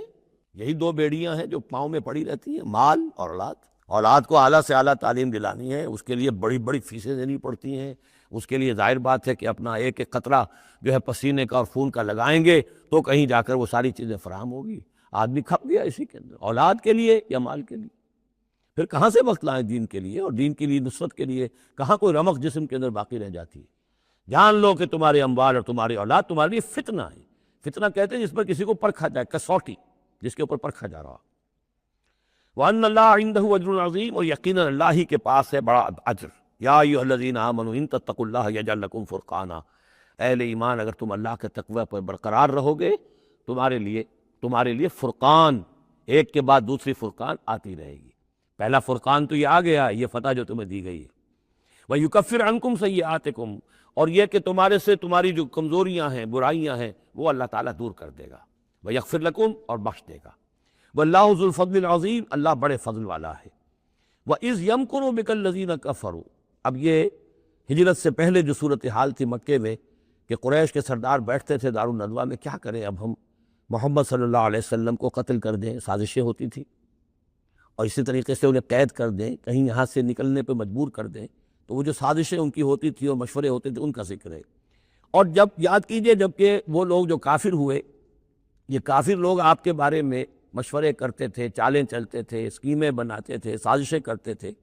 لِیُثْبِتُوکَ، نمبر ایک تو یہ کہ آپ کو کہیں قید کر دیں، اور یقتلوک، یا قتل کر دیں، اور یخرجوک، یا آپ کو اپنی بستی سے کہیں نکال دیں۔ وَيَمْكُرُونَ وَيَمْكُرُ اللَّهُ، وہ بھی چالیں چل رہے تھے، ان کی بھی اسکیمز تھیں اور اللہ کی اپنی اسکیم تھی۔ واللہ خیر الماکرین، اور ظاہر بات ہے کہ اللہ تعالیٰ بہترین ہے پلاننگ کرنے والا اور بہترین ہے تدبیر فرمانے والا۔ وَإِذَا تُتْلَىٰ عَلَيْهِمْ آيَاتُنَا قَالُوا قَدْ سَمِعْنَا لَوْ نَشَاءُ لَقُلْنَا مِثْلَ هَٰذَا، اور جب انہیں ہماری آیات پڑھ کے سنائی جاتی ہے تو وہ کہتے ہیں ٹھیک ہے، بہت سن لی ہم نے یہ آیات، بہت محمد آپ نے سنا لیا، کوئی ایسی بات بھی نہیں ہے، ہم چاہیں گے تو ایسا ہی کلام ہم بھی کہہ لیں گے۔ جرت نہیں کی کسی نے کہ آئے کہ یہ کلام میں نے موضوع کیا ہے اور یہ قرآن کے برابر ہے، تو کوئی کمیشن بٹھا لیجئے، کوئی سازش بنا لیجئے کہ تو طے کریں، یہ جرت نہیں ہوئی۔ لیکن یہ کہہ دینے میں تو کوئی بات نہیں تھی، زبان کون پکڑے گا؟ لو نشاء لقلنا مثل ھذا، اگر ہم چاہیں گے تو ہم بھی ایسے کہہ دیں گے، کوئی ایسی بڑی بات نہیں ہے۔ یہ نضر بن حارث تھا کہ جس کی طرف یہ الفاظ منقول ہیں تاریخ اور سیرت میں۔ ان ھذا الا اساطیر الاولین، نہیں ہے یہ مگر یہ کہ پچھلوں کی کہانیاں ہیں، قصے ہیں، جیسے آج بھی مستشرقین کہتے ہیں کہ کچھ تورات سے، کچھ انجیل سے محمد نے لے لیا جوڑ جاڑ کر اور یہ قرآن بنایا ہے۔ اب تو خیر وہ دور ذرا بدل گیا ہے، یہ ذرا پچھلی صدی کی بات تھی، اس دور میں لوگ اس قسم کی باتیں زیادہ کرتے تھے۔ وَإِذْ قَالُوا اللَّهُمَّ إِنْ كَانَ هَذَا هُوَ الْحَقُّ، اور وہی بات جو میں نے آپ کو بتائی تھی کل بھی کہ قریش کے لیے سب سے بڑا مسئلہ اپنے عوام کو سنبھالنے کا ہو گیا تھا، کیسے روکیں ان کو کہ یہ محمد صلی اللہ علیہ وسلم کا ایمان نہ لائیں۔ اس کے لیے جو اور تدبیریں وہ کرتے تھے، اسی کی طرح کی ایک تدبیر کا ذکر آ رہا ہے۔ مجمع عام میں کھڑے ہو کر دعائیں مانگ رہے ہیں کہ اے اللہ، اگر یہ جو کچھ محمد کہہ رہے ہیں اگر یہ حق ہے اور تیرے پاس سے آیا ہے یہ قرآن، فامطر علینا حجارۃ من السماء۔ وَإِذْ قَالُوا اللَّهُمَّ إِنْ كَانَ هَذَا هُوَ الْحَقُّ مِنْ عِنْدِكَ، اگر یہ ہے حق تیری طرف سے، فامطر علینا حجارۃ من السماء، تو برسا دے ہم پر پتھر آسمان سے، اب ائتنا بعذاب الیم، یا پھر بھیج دے ہم پر کوئی عذاب۔ اب عذاب آیا نہیں، دیکھ لو، اس کا مطلب یہ کہ یہ محمد جھوٹے ہیں صلی اللہ علیہ وسلم۔ ہم نے تو کہہ دیا، اللہ کو پکار کر کہہ دیا، ہو سکتا ہے کبھی کعبے کے پردے پکڑ پکڑ کر کہا ہو اسی طریقے سے، تاکہ پورا یقین ہو جائے، کسی درجے میں بھی ہمارے عوام کے اندر کوئی وسوسہ، کوئی دغدغہ باقی نہ رہے۔ وَمَا كَانَ اللَّهُ لِيُعَذِّبَهُمْ، اور اللہ تعالیٰ انہیں عذاب نہیں دے سکتا تھا، اللہ کے لیے ممکن نہیں تھا کہ ان پر عذاب بھیجتا، وَأَنْتَ فِيهِمْ، جبکہ ابھی اے محمد آپ ان کے مابین موجود تھے۔ ہجرت سے پہلے معاملہ نہیں ہوا کرتا یہ،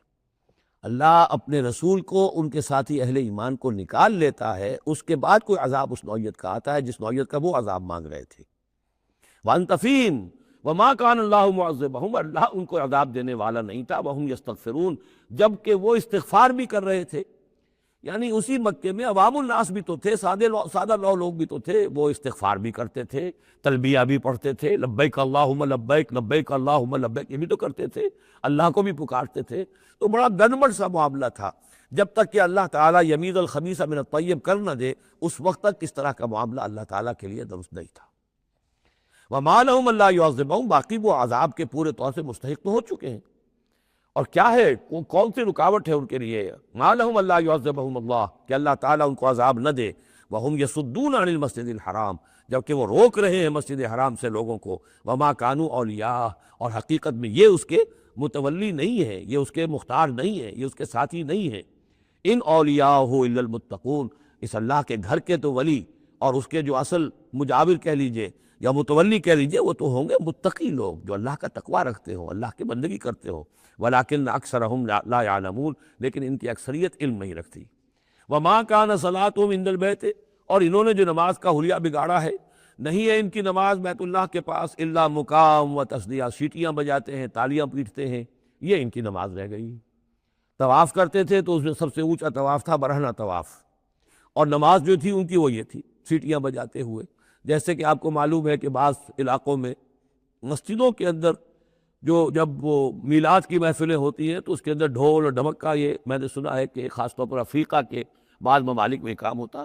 یہ اللہ کا شکر ہے اس حد تک کم سے کم یہ کہ بر عظیم پاک و ہند کے اندر جو بھی صورت ہوئی ہے وہ یہ مسجد کے اندر یہ خرافات نہیں ہوئی ہے، باقی باہر ہو رہی ہے جو بھی ہو رہی ہے۔ تو انہوں نے نماز کی بھی شکل یہ بنا دی تھی، فذوقوا العذاب بما کنتم تکفرون، تو اب چکھو مزہ عذاب کا اپنے کفر کے پاداش میں۔ ان الذین کفروا ينفقون اموالهم لیصدوا عن سبیل اللہ، ظاہر بات ہے یہ لشکر آیا تھا تو اس کے لیے بھی تو لاؤ لشکر تیار کرنا پڑا تھا نا، ساز و سامان، 900 اونٹ، 1000 آدمیوں کے لیے راشن بھی چاہیے تھا، مکے سے چل کے مدینے تک آنا ہے، جنگ میں رہنا ہے، تو یہ 10 اونٹ روزانہ جو ہے ذبح ہو رہے تھے اس فوج کے لیے۔ تو یہ سارا جو انفاق کیا ہے کچھ لوگوں نے کیا ہے نا، جو باطل کے لیے انفاق کر رہے تھے، شیطان کے لیے، وہ حزب الشیطان جو ہے، آخر وہ بھی تو مجاہد تھے، وہ مجاہد تھے فی سبیل الشیطان، فی سبیل الشرک۔ تو جو خرچ کر رہے ہیں اپنے مال لیصدوا عن سبیل اللہ، تاکہ لوگوں کو روک سکیں اللہ کے راستے سے، فسینفقونھا، وہ اور بھی خرچ کریں گے، ابھی انہیں اور بڑے لشکر تیار کرنے پڑیں گے، ثم تکون علیہم حسرۃ،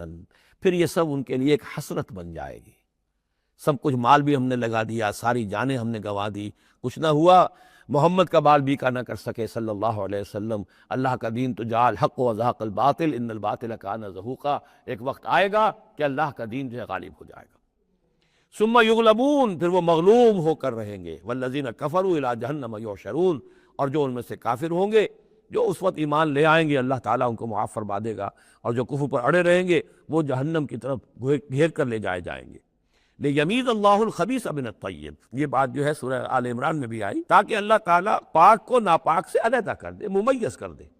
وَيَجْعَلَ الْخَبِيثَ بَعْضَهُ عَلَى بَعْضٍ، اور جو ناپاک ہے اس کو ایک دوسرے کے اوپر سٹیک کرتا چلا جائے، فَيَرْكَمُهُ، اس کا ڈھیر کر دے، جَمِيعًا، اور ان کو سب کو فَيَجْعَلَهُ فِي جَهَنَّمَ، اور سب کو پھر جہنم میں جھونک دے۔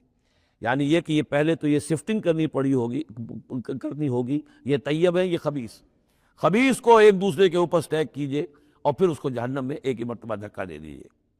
لیمیز اللہ الخبیث من الطیب ویجعل الخبیث بعضه علی بعض فیرکمہ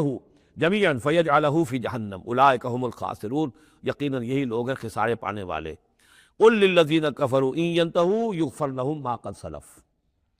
اعلان کر دیجئے محمد صلی اللہ علیہ وسلم ان کافروں کے سامنے، اب بھی اگر باز آ جائیں تو جو کچھ ہو چکا ہے وہ معاف کر دیا جائے گا، اب بھی موقع ہے، اب بھی ایمان لے آؤ۔ یعودو، اور اگر وہ اعادہ کریں گے، دوبارہ یہی کچھ کریں گے، فقط بدت سنت الاولین، تو پچھلوں کی بھی داستانیں گزر چکی ہیں، ان کی جو بھی کچھ ان پر ہوا ہے وہ سب کو معلوم ہے۔ اب ظاہر بات ہے کہ وہ مکی قرآن تو نازل ہو چکا تھا، سورہ اعراف بھی نازل ہو چکی، سورہ انعام بھی نازل ہو چکی، جو کچھ ہوا ہے قوم ہود کے ساتھ، قوم صالح کے ساتھ، قوم شعیب کے ساتھ، کچھ خالی داستانیں تو تھی، فقط مضت سنت الاولین، اگلوں کا جو طریقہ اور راستہ تھا وہ تو گزر چکا ہے، وہ سب کے سامنے آ چکا ہے۔ وَقَاتِلُوهُمْ حَتَّى لَا تَكُونَ فِتْنَةٌ وَيَكُونَ الدِّينُ كُلُّهُ لِلَّهِ۔ یہ سورہ بقرہ میں بھی آیت آئی تھی اور اب آئی ہے اضافی شان کے ساتھ،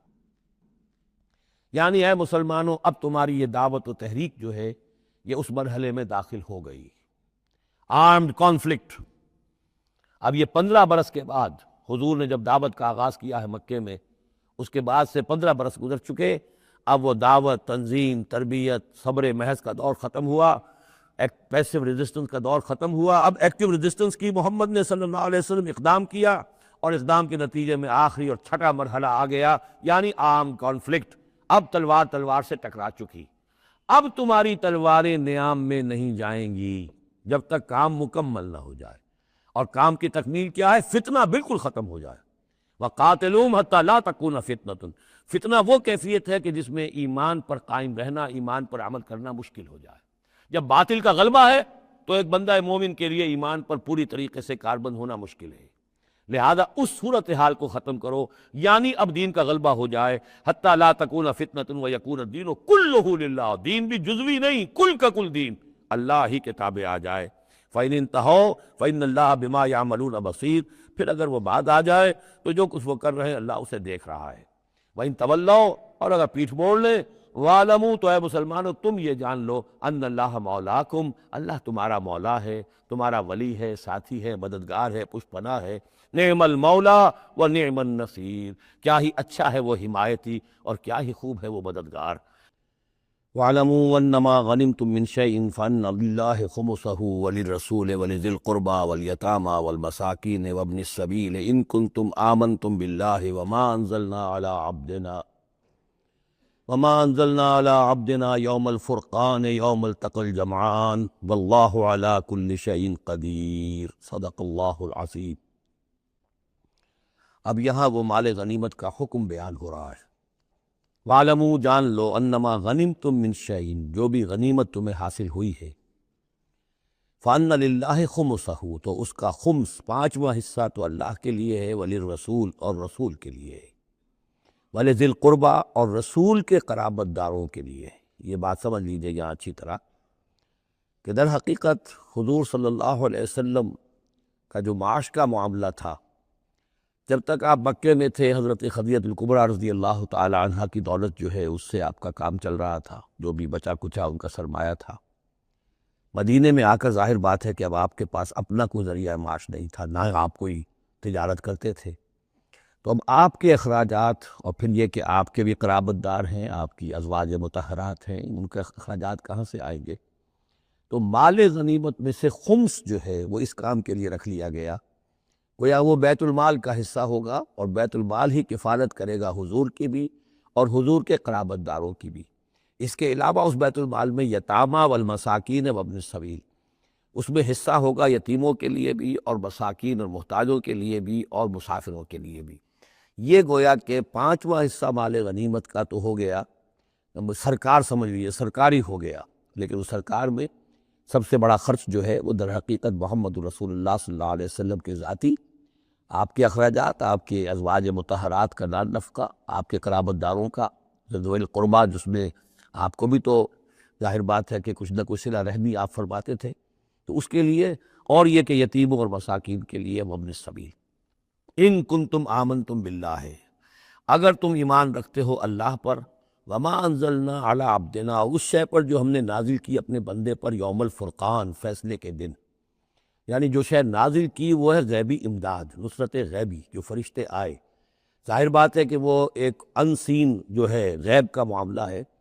فرشتوں کو دیکھا تو کسی نے نہیں، تو جیسے وحی آتی تھی حضرت جبرائیل لے کر آتے تھے تو اس پر ایمان رکھتے ہو کہ یہ قرآن جو ہے اللہ کی طرف سے ہے،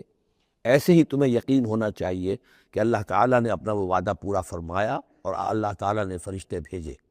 تو اگر تمہیں وہ یقین ہے تو پھر تم اس حکم کو پورے طور پر یوں سمجھیے کہ دلی طور پر اس کو قبول کرو، خوش دلی کے ساتھ پوری طریقے سے، کہ خمس جو ہے وہ تو اللہ اس کے رسول کا، بیت المال کا۔ بقیہ کے بارے میں حضور نے فرما دیا کہ 4/5 جو ہے یہ اب تقسیم ہو جائے گا مجاہدین کے درمیان۔ اس سے کوئی بحث نہیں ہے کہ کس نے کتنا جمع کیا، سارا مال ایک جگہ جمع ہوگا اور پھر اس کے حصے لگیں گے، چاہے کوئی پہرے پر تھا، جنگ کی نوبت ہی نہیں آئی، چاہے یہ کہ کوئی باقاعدہ جنگ میں کسی نے حصہ لیا، چاہے کسی نے مال غنیمت جمع کیا، چاہے نہیں کیا، جو بھی جنگ میں ہے ان کو برابر کا حصہ ملے گا۔ اس میں یہ ہے کہ جو سواریوں والے تھے انہیں دوہرا، اور جو پیدل تھے انہیں اکیلا، اس لیے کہ سواریاں اگر کسی کا اونٹ ہے، کسی کا گھوڑا ہے، 2 گھوڑے بھی تھے تو ظاہر بات ہے کہ اس کے چارے وغیرہ کا بندوبست وہ خود اپنے پاس سے کرتا تھا۔ کوئی سپلائی لائنز تو آج کل کی جس طرح فوجوں کی ہوتی ہیں وہاں موجود نہیں تھی، لہذا جو مجاہد تھا کہ جو سوار تھا گھوڑے پر یا اونٹ پر، جس کا اپنا گھوڑا تھا، اپنا اونٹ تھا، اس کو دوہرا حصہ، اور جو عام پیادہ جو مجاہد تھا اس کو اکیلا۔ وَاعْلَمُوا أَنَّمَا غَنِمْتُم مِّن شَيْءٍ فَأَنَّ لِلَّهِ خُمُسَهُ وَلِلرَّسُولِ وَلِذِي الْقُرْبَى وَالْيَتَامَى وَالْمَسَاكِينِ وَابْنِ السَّبِيلِ إِن كُنتُمْ آمَنتُم بِاللَّهِ وَمَا أَنزَلْنَا عَلَىٰ عَبْدِنَا يَوْمَ الْفُرْقَانِ يَوْمَ الْتَقَى الْجَمْعَانِ، اس فرقان والے دن، فیصلے کے دن، جس دن کی 2 فوجیں بھڑ گئی تھیں۔ واللہ علی کل شیء قدیر، اور اللہ تعالیٰ ہر چیز پر قادر ہے۔ اذ انتم بالعدوۃ الدنیا وہم بالعدوۃ القصویٰ، اصل میں یہ جو وادی ہے جس میں بدر واقع ہوا ہے، یہ ایک گھاٹی سی ہے جو دونوں کناروں کے اوپر تو بہت تنگ ہے لیکن درمیان میں بہت کھل کر میدان بن جاتا ہے۔ اس کا ایک سرا جو ہے وہ شمال کی طرف نکل جاتا ہے اور وہ جا رہا ہے شام کی طرف، ایک سرا جنوب کی طرف ہے اور وہ جاتا ہے مکے کی طرف، ایک مشرق کی طرف آتا ہے کہ جو مدینے کی طرف آ رہا ہے، اور اکثر و بیشتر جو پہلے حاجی جاتے تھے وہ اسی راستے پر تھے، یہی راستہ تھا۔ اب تو جو نیا طریق الہجرہ بڑی اعلیٰ سڑک بن گئی ہے تو لوگوں کو ان مقامات سے گزرنے کا موقع نہیں ملتا، ورنہ بدر سے ہو کر ہی راستہ گزرتا تھا۔ تو ایسا ہوا ہے کہ اللہ تعالیٰ کی طرف سے ایسی اسکیم بن گئی، تدبیر ایسی ہو گئی کہ عین بر وقت پہنچے۔ وہ جو مدینے والا سرا تھا جو قریب تھا مدینے کے اس وادی کا، اس پر حضور پہنچے، اور عین اسی وقت جو دور والا سرا تھا، گھاٹی جہاں پہ ختم ہو رہی تھی جنوب کی طرف، وہاں وہ قریش بھی پہنچ گئے بر وقت۔ جب تم تھے ورلے کنارے پر اور وہ تھے پرلے کنارے پر، اذ انتم بالعدوۃ الدنیا، دنیا ادنا کا مؤنث ہے، قریب تر، وہم بالعدوۃ القصویٰ، اور وہ تھے پرلے کنارے پر، والرکب اسفل منکم، اور وہ جو قافلہ تھا وہ تم سے نیچے تھا، نیچے ہو کر گزر گیا تھا، یعنی اس کے بعد پہاڑوں کی ایک رینج تھی اور اس کے بعد پھر تہامہ کا میدان تھا۔ تو ابو سفیان نے یہ کیا تھا کہ قافلے کو لے کر اس بدر کی گھاٹی میں داخل ہی نہیں ہوئے، ادھر سے تو وہ پیغام بھی بھیج دیا تاکہ فوج ادھر سے آئے، تاکہ مسلمانوں کی توجہ بھی ہو تو فوج کی طرف ہو جائے، اور اسی میں وہ داؤ لگا کر اپنے قافلے کو بچا کر نکال کر لے جائیں، اور وہ تہامہ میں ساحل کے ساتھ ساتھ ہو کر نکل بھی گئے۔ وَلَوْ تَوَاعَدْتُمْ لَاخْتَلَفْتُمْ فِي الْمِيعَادِ، اور اگر تم لوگوں نے آپس میں معاہدہ کیا ہوتا کہ فلاں وقت پر ہمیں پہنچنا ہے،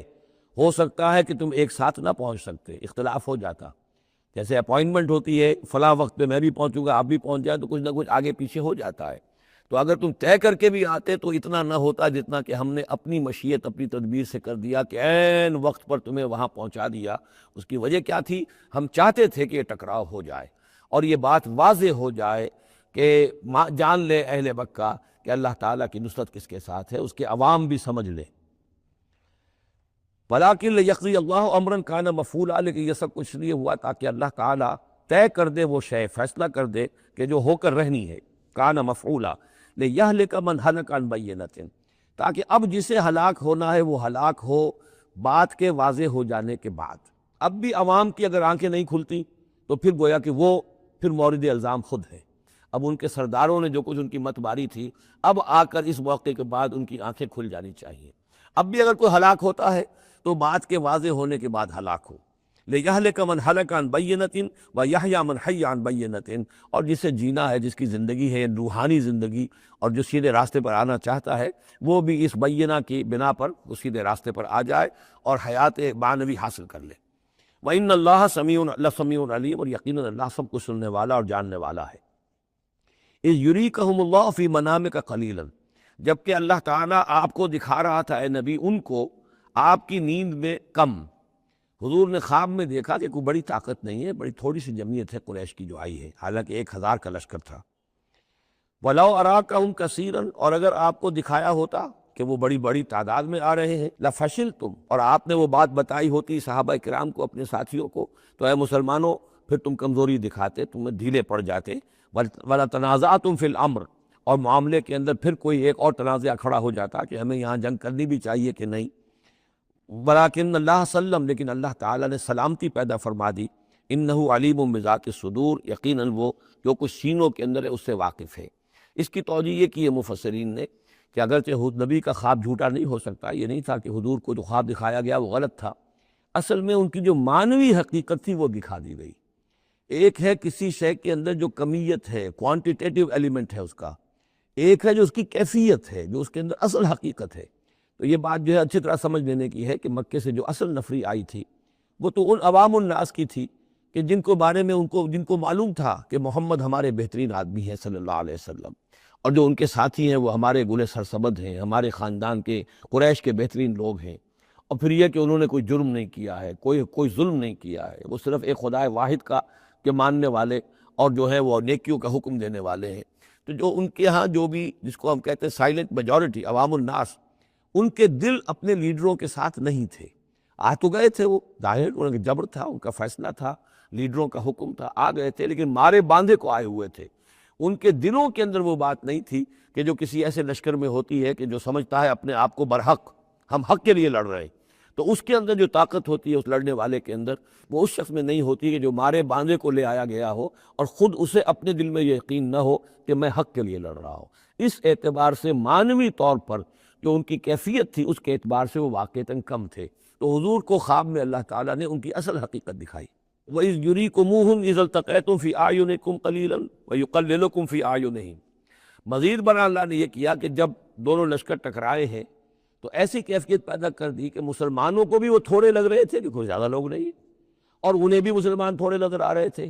یعنی یہ کہ ہر صورت اللہ نے ایسی بنا دی تھی کہ جنگ ہو اور ڈٹ کر ہو، تاکہ یہ صورتحال جو ہے یوم الفرقان ہونا اس کا بالکل واضح ہو جائے۔ اگر کسی وجہ سے وہ کرنی کترا جاتا معاملہ اور جنگ نہ ہوتی، مقابلہ نہ ہوتا، تو جس طریقے سے کہ اللہ اس کو فیصلہ کن دن بنا دینا چاہتا تھا، یوم الفرقان، فیصلے کا دن، وہ صورتحال پیدا نہ ہوتی۔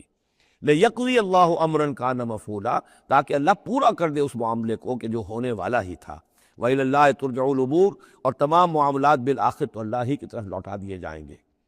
یا ایھا الذین آمنوا اذا لقیتم فئۃ فاثبتوا،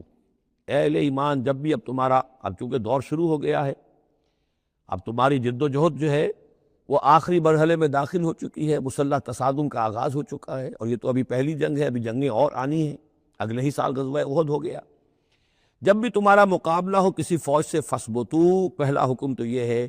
کہ پھر ثابت قدم رہو، قدم جمائے رکھو۔ دوسرا حکم وَاذْكُرُوا اللَّهَ كَثِيرًا، اور اللہ کا ذکر کرو کثرت کے ساتھ، لعلکم تفلحون، تاکہ تم فلاح پاؤ۔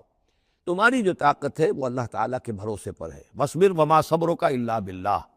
ایک بندہ مومن کا صبر جو ہے وہ اللہ کے بھروسے پر ہے، لہذا اللہ یاد رہے گا، اللہ کے ساتھ قلبی تعلق، روحانی تعلق استوار ہوگا تو تم ثابت قدم رہو گے،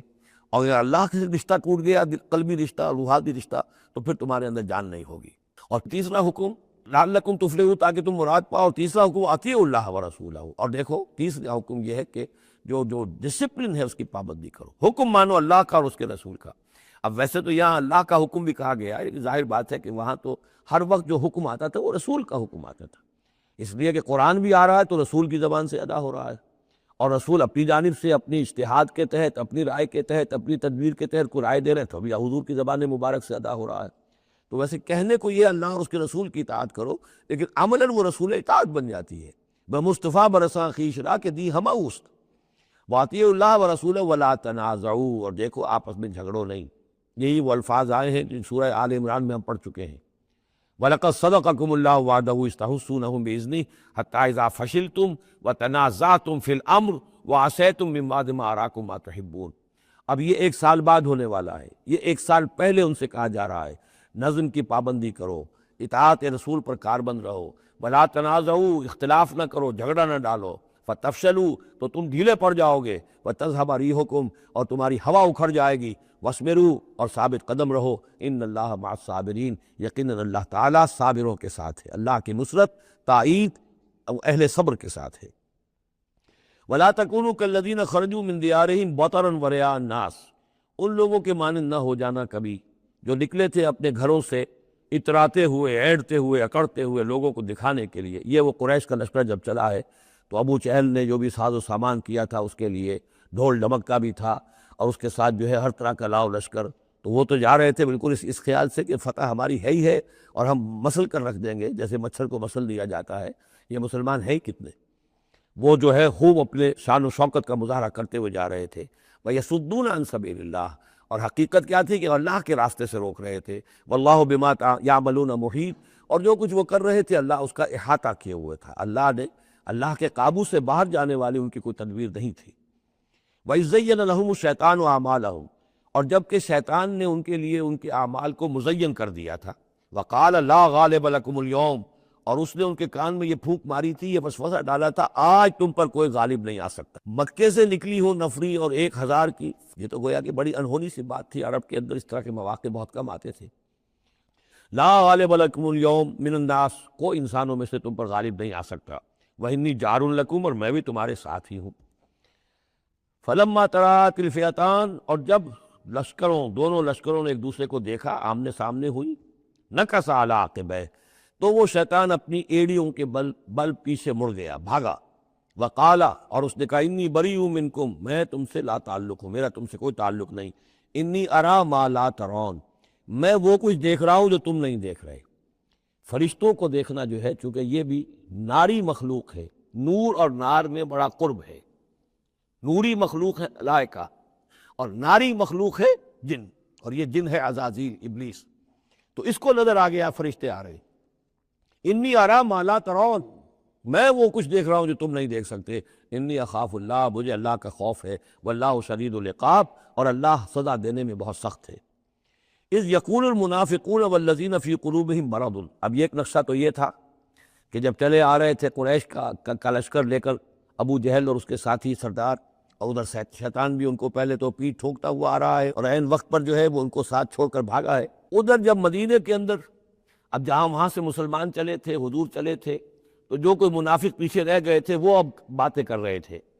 اذ یقول المنافقون والذین فی قلوبہم مرض، جبکہ کہہ رہے تھے وہ منافق لوگ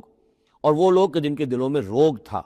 غر ہؤلاء دینہم، ان مسلمانوں کو تو ان کے دین نے بالکل دھوکے میں ڈال دیا ہے، مت ماری گئی ہے، دماغ خراب ہو گیا ہے، قریش سے ٹکرانے چلے ہیں،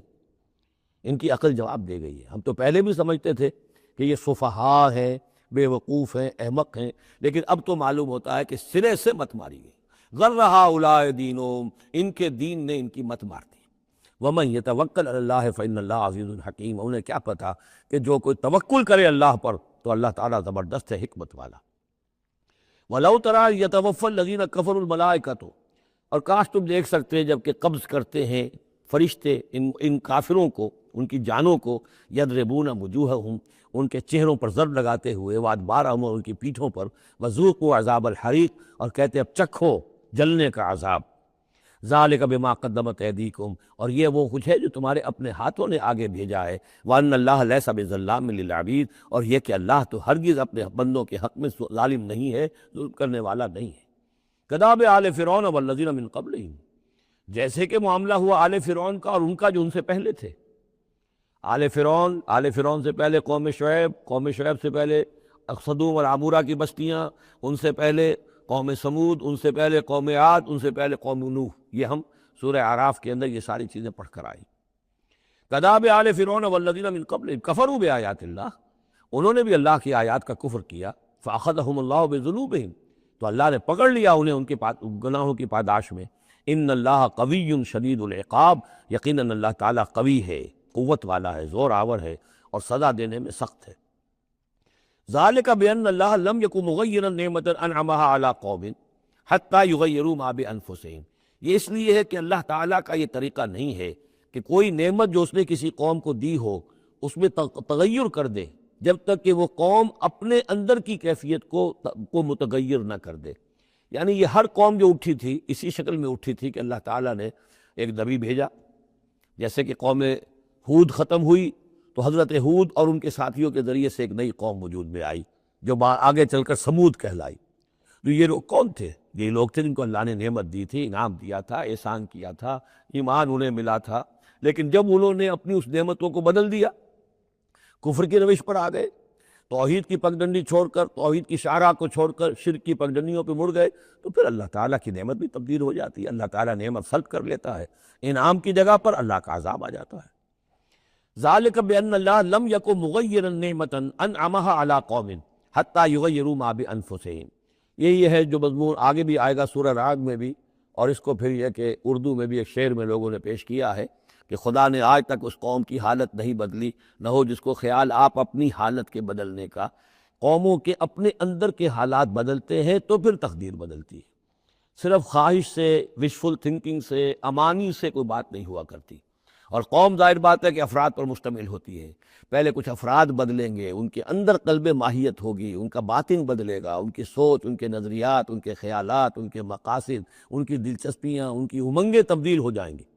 یہ اندر کے بدلے ہوئے لوگ جو ہیں جب کثیر تعداد میں ہوں گے تو پھر یہ مل جل کر زور لگائیں گے، طاقت لگائیں گے، معاشرے کو بدل دیں گے، اور پھر یہ اس طریقے سے کہ انقلاب آئے گا۔ کیوں بجاں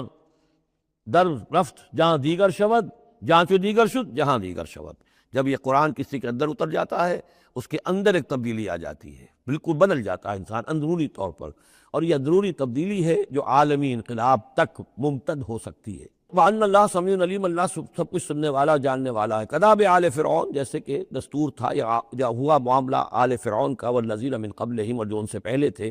کذبوا بآیات ربہم، انہوں نے اپنے رب کی آیات کو جھٹلایا، فأہلکناہم بذنوبہم، تو ہم نے ان کو ہلاک کر دیا ان کے گناہوں کی پاداش میں، وأغرقنا آل فرعون، اور آل فرعون کو ہم نے غرق کر دیا، وکل کانوا ظالمین، اور یہ سب کے سب ظالم تھے۔ ان شر الدواب عند اللہ الذین کفروا فہم لا یؤمنون، بدترین چوپائے اللہ کے نزدیک یہی لوگ ہیں، اللہ کے نزدیک جو کفر کرتے ہیں اور وہ ایمان نہیں لاتے۔ یعنی وہی جو آیت ہم پڑھ چکے سورہ اعراف میں کہ یہ لوگ انسان نظر آتے، حقیقت میں انسان نہیں ہیں۔ لہم قلوب لا یفقہون بہا ولہم اعین لا یبصرون بہا ولہم آذان لا یسمعون بہا اولئک کالانعام بل ہم اضل، وہ چوپایوں کے مانند ہیں بلکہ ان سے بھی گئے گزرے۔ اس لیے شر الدواب کہا گیا، تمام جانداروں میں اور جمان چوپایوں میں، جانوروں میں سب سے برے لوگ جو ہیں وہ یہ انسان نما حیوان ہیں کہ جن کے اندر عقل نہیں، جن کے اندر شعور نہیں، جو ایمان سے خالی ہے اور کفر پر اور صرف دنیا کی لذتوں پر ریجھ گئے۔ الذین عاہدت منہم ثم ینقضون عہدہم فی کل مرۃ وہم لا یتقون، وہ لوگ کہ جن سے آپ نے اے نبی معاہدہ کیا تھا، پھر وہ ہر مرتبہ اپنا عہد توڑتے ہیں اور اس کا کوئی ڈر نہیں رکھتے۔ اب یہ اشارہ ہو رہا ہے یہود کی طرف، کیونکہ حضور جب مدینے میں تشریف لائے تو میں نے آپ کو شروع میں بتا دیا تھا کہ آپ نے بہت بڑا یہ سمجھیے کہ اس کو Montgomery what, professor Montgomery what نے جس قدر تعریف کی ہے اس کی، اور سارے جتنے بھی الفاظ ہو سکتے تھے انگریزی زبان میں، اسٹیٹسمین شپ، کہ حضور کا معاملہ، فہمی کا معاملہ، تدبر کا معاملہ، سیاست کو سمجھنے کا معاملہ، اس کی بہت بڑی بات یہ ہے کہ آپ نے یہودی قبائل جو تھے تینوں، ان کو معاہدوں میں جکڑ لیا۔ تو یہ ایک بہت بڑا آپ کا کارنامہ تھا، لیکن اب ظاہر بات ہے جکڑے تو وہ گئے، اندر سے وہ دشمنی کرتے تھے، ساز باز کرتے تھے۔ اوپر معاہدہ ہے، اندر سے ساز باز چل رہی ہے، پیغامات بھیجے جا رہے ہیں قریش کو کہ کیا کر رہے ہیں آپ لوگ، کیوں دیر کر رہے ہیں، کیوں نہیں حملہ کرتے، ہم اندر سے آپ کی مدد کریں گے۔ تو یہ خدمت ابھی چل رہی تھی۔ تو فرمایا الذین عاہدت منہم ثم ینقضون عہدہم، وہ لوگ کہ جن سے نبی آپ نے عہد کیا، معاہدے کیے، اور وہ یہ کہ اپنے معاہدے توڑ رہے ہیں، فی کل مرۃ، ہر بار، وہم لا یتقون، اور وہ ڈرتے نہیں ہیں۔ فإما تثقفنہم فی الحرب،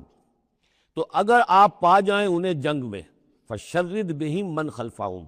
تو ان کو ایسی صدا دیجئے کہ جو پیچھے ہیں ان کے ہوش ٹھکانے آ جائیں، لعلہم یذکرون، تاکہ انہیں عبرت حاصل ہو جائے۔ یعنی یہ کہ اب ایک تو یہ ہے کہ وہ کوئی صرف ان کی جو ہے وہ وہاں سے خطوط جا آ رہے ہیں، پیغام رسانی ہو رہی ہے، لیکن کہیں اگر ان میں اس کا کوئی شخص جنگ میں بھی پکڑا جائے، واقعتاً وہ جنگ میں شریک ہو جائے، قریش کی طرف سے آ جائے اور پکڑا جائے، تو پھر اس کو وہ صدا دیجئے کہ جو ایک کی صدا جو ہے وہ سینکڑوں کے ہوش ٹھکانے کر دے۔ یہ ہے مطلب۔ وَإِمَّا تَثْقَفَنَّهُمْ فِي الْحَرْبِ فَشَرِّدْ بِهِمْ، ایسی صدا ان کو دیجئے من خلفہم، کہ جو ان سے پیچھے ہیں ان کے بھی ہوش ٹھکانے ہو جائیں، لعلہم یذکرون، شاید کہ پھر وہ نصیحت پکڑ لیں۔ وَإِمَّا تَخَافَنَّ مِن قَوْمٍ خِیَانَةً، اور اگر آپ کسی کو قومی سطح پر اندیشہ ہو جائے آپ کو کسی سے کہ وہ خیانت پر اتر آئی ہے، یعنی ایک ہے انڈیویجول ایکس، بنو قریظہ کا کوئی شخص ہے جو کام کر رہا ہے، بنو قریظہ کا سردار کہے کہ صاحب مجھے کیا معلوم، یہ ایک شخص کا انڈیویجول معاملہ ہے، اس نے کوئی خط لکھ دیا ہوگا قریش کو یا کوئی سلسلہ جرمانی کیا ہوگا، لیکن یہ ہمارا اجتماعی معاملہ نہیں ہے، ہم معاہدے کے پابند ہیں۔ بنو قینقاع کا کوئی شخص ہے، اس نے کر دیا، تو اس کے لیے تو پہلا حکم آ گیا، وہ کہیں اگر مل جائے، جنگ میں مل جائے، کیونکہ ویسے تو اسے ہاتھ نہیں لگا سکتے، معاہدہ ہے ان کے ساتھ، تو معاہدہ ہے، اس کو کیا سزا دیں گے، لیکن یہ کہ جنگ میں کہیں آ جائے، اتنی جرأت کر جائے، تو پھر اس کو وہ سزا دیجیے گا کہ جو پیچھے بیٹھے ہوئے ہیں، جو ڈورے ہلا رہے ہیں، تارے ہلا رہے ہیں، ان کو بھی ہوش ٹھکانے آ جائے۔ لیکن یہ کہ اگر آپ کو اندیشہ ہو جائے کہ کوئی قبیلہ جو ہے وہ خلاف ورزی کرنے پر اتر آیا ہے، خیانت کرنے پر اتر آیا ہے، وَإِمَّا تَخَافَنَّ مِنْ قَوْمٍ خِيَانَةً، کسی کی طرف سے خیانت کا آپ کو اندیشہ ہی ہو جائے، فَانبِذْ إِلَيْهِمْ عَلَىٰ سَوَاءٍ، تو پھر پھینک دیجئے ان کی طرف کھلم کھلا، یعنی پھر معاہدے کو ایبروگیٹ کیجئے، کہہ دیجئے کہ آج سے ہمارا کوئی معاہدہ نہیں۔ یہ نہیں ہے کہ معاہدہ بھی قائم رہے اور آپ ان کے خلاف اقدام بھی کر دیں، یہ صحیح نہیں، اس لیے کہ یہ مقام جو ہے اخلاقی اعتبار سے بھی غلط ہے، اور خاص طور پر آپ کا مقام، مقام نبوت، اس کے اعتبار سے کسی درجے میں بھی نہیں ہے کہ کسی قوم کے ساتھ معاہدہ بھی ہے، آپ کو اندیشہ ہے کہ وہ خیانت کر رہے ہیں، تو آپ کھلم کھلا اعلان کر دیجئے کہ آج سے میرا اور تمہارا کوئی معاہدہ نہیں، پھر اقدام کیجیے۔ لیکن یہ کہ بغیر اس اعلان کے کوئی اقدام کرنا ان کے خلاف، یہ در حقیقت اللہ تعالیٰ جو اخلاق چاہتا ہے اہل ایمان کے، اس کے منافی ہے۔ وَإِمَّا تَخَافَنَّ مِنْ قَوْمٍ خِيَانَةً فَانبِذْ إِلَيْهِمْ عَلَىٰ سَوَاءٍ، اصل میں یہی وہ بات تھی جس کے حوالے سے مولانا مودودی مرحوم نے 1948 میں یہ جو جہاد کشمیر اس وقت ہو رہا تھا، اس کے بارے میں رائے ظاہر کی تھی کہ ہندوستان کے ساتھ ہمارے سفارتی تعلقات ہیں، بھارت کے ساتھ ہمارا سارا معاملہ معاہدات کے اوپر چل رہا ہے، پھر اگر یہ کہ معاملہ جو ہے دوسری طرف ہم یہ شکل کر رہے ہیں کہ وہاں پر جنگ کا معاملہ کر رہے ہیں، تو یہ غلط ہے، شریعت کی روح سے، قرآن کی روح سے غلط ہے، ہمیں کھلم کھلا اعلان کرنا چاہیے، جو بھی ہو اللہ تعالیٰ پر بھروسہ رکھنا چاہیے، کھل کر سامنے آنا چاہیے۔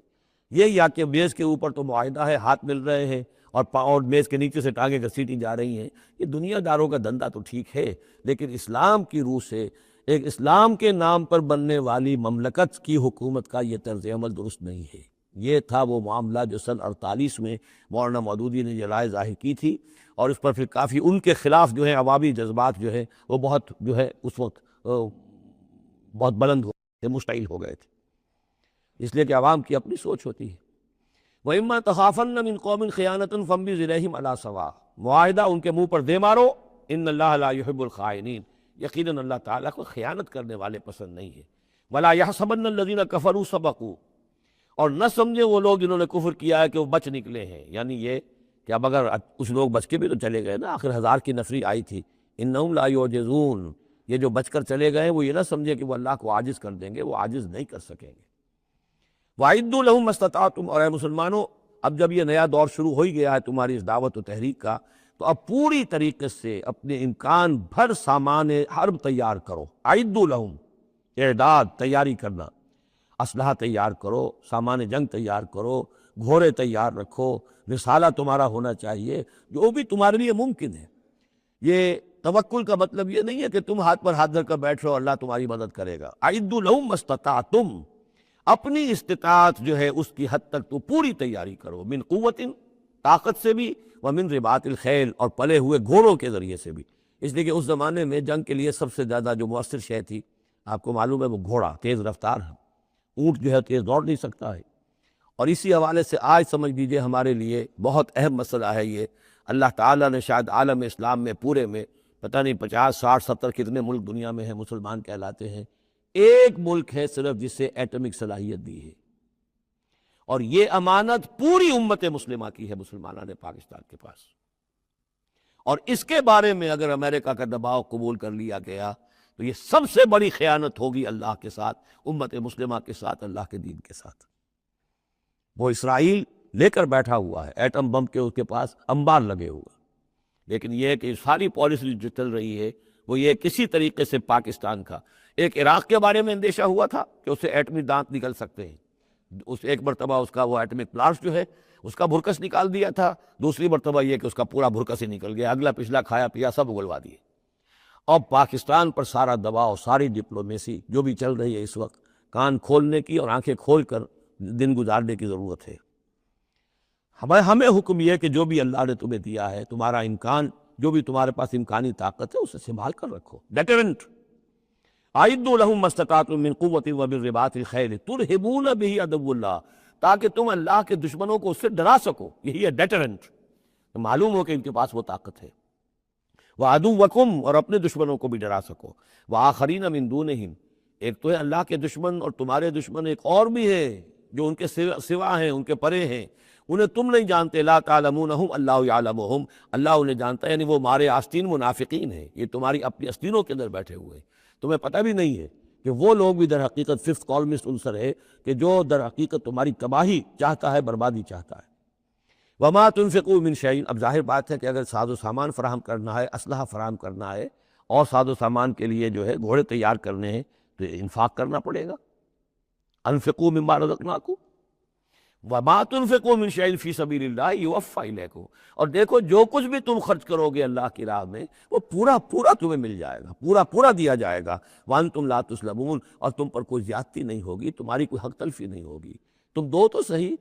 اب وہ پورے 2 رکوع ذہن میں لے آئیے جو سورہ بقرہ میں ہم نے پڑھے تھے کہ اگر کوئی شخص اللہ کی راہ میں مال خرچ کرتا ہے، فی سبیل اللہ خرچ کرتا ہے،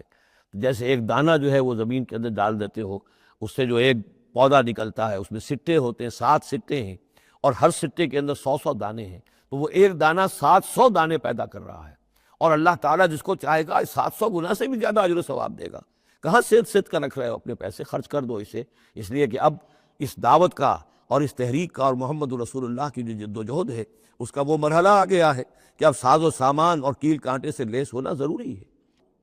وَإِن جَنَحُوا لِلسَّلْمِ فَانْجَحْ لَهَا، اور اے نبی اگر وہ اپنے بازو اپنے کندھے نیچے گرا دے امن کے لیے، صلح کے لیے، اگر قریش آمادہ ہو جاتے ہیں تو آپ بھی جھک جائیے، کوئی بات نہیں، صلح کر لیجیے۔ وَتَوَکَّلْ عَلَى اللَّهِ، اللہ پر توکل کیجیے، یعنی یہ کہ اگر وہ صلح کرنے کے اوپر آمادہ ہے صلح کر لیجیے، اور ڈریے نہیں کہ ہو سکتا ہے وہ چال چل رہے ہوں، نہیں، صلح کا جواب صلح سے دیجیے، لیکن یہ کہ اللہ پر توکل کیجیے، وَهُوَ السَّمِيعُ العلیم، وہ سب کچھ إِنَّهُ هُوَ السَّمِيعُ العلیم، یقیناً وہ سب کچھ سننے والا اور جاننے والا ہے۔ وَإِن يُرِيدُوا أَن يَخْدَعُوكَ، اور اگر وہ چاہتے ہو کہ آپ کو دھوکہ دے دیں، فَإِنَّ حَسْبَكَ اللَّهُ، تب بھی آپ نہ گھبرائیں، آپ کے لیے اللہ کافی ہے، اللہ کی طرف سے ضمانت ہے۔ هُوَ الَّذِي أَيَّدَكَ بِنَصْرِهِ وَبِالْمُؤْمِنِينَ، وہی تو ہے اللہ جس نے اے نبی آپ کی مدد کی ہے اپنی نصرت سے اور اہل ایمان کے ذریعے۔ یہ ذرا نوٹ کیجیے، اللہ نے محمد کی مدد کی ہے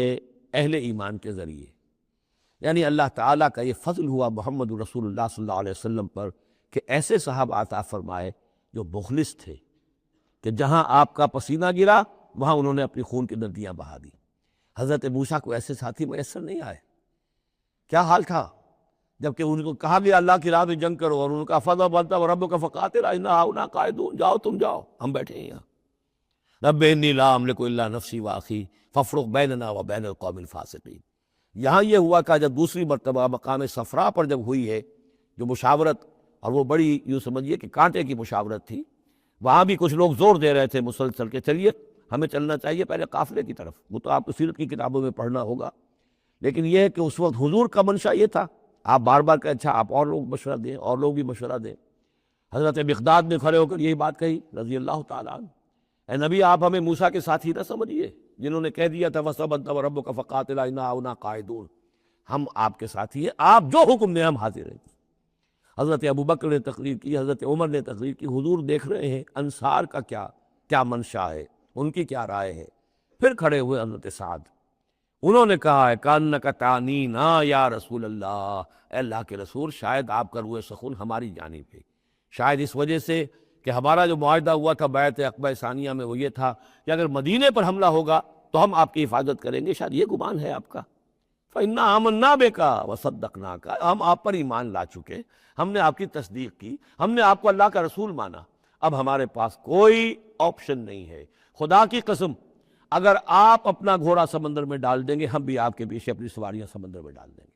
اور خدا کی قسم اگر آپ ہمیں کہیں گے ہم اپنی اونٹنیوں کو دبلا کر دیں گے، برق الغماد تک جا پہنچیں گے، یعنی یمن کا شہر ہے برق الغماد، وہاں تک پہنچ جائیں گے چاہے ہماری اونٹنیاں لاغر ہو جائیں۔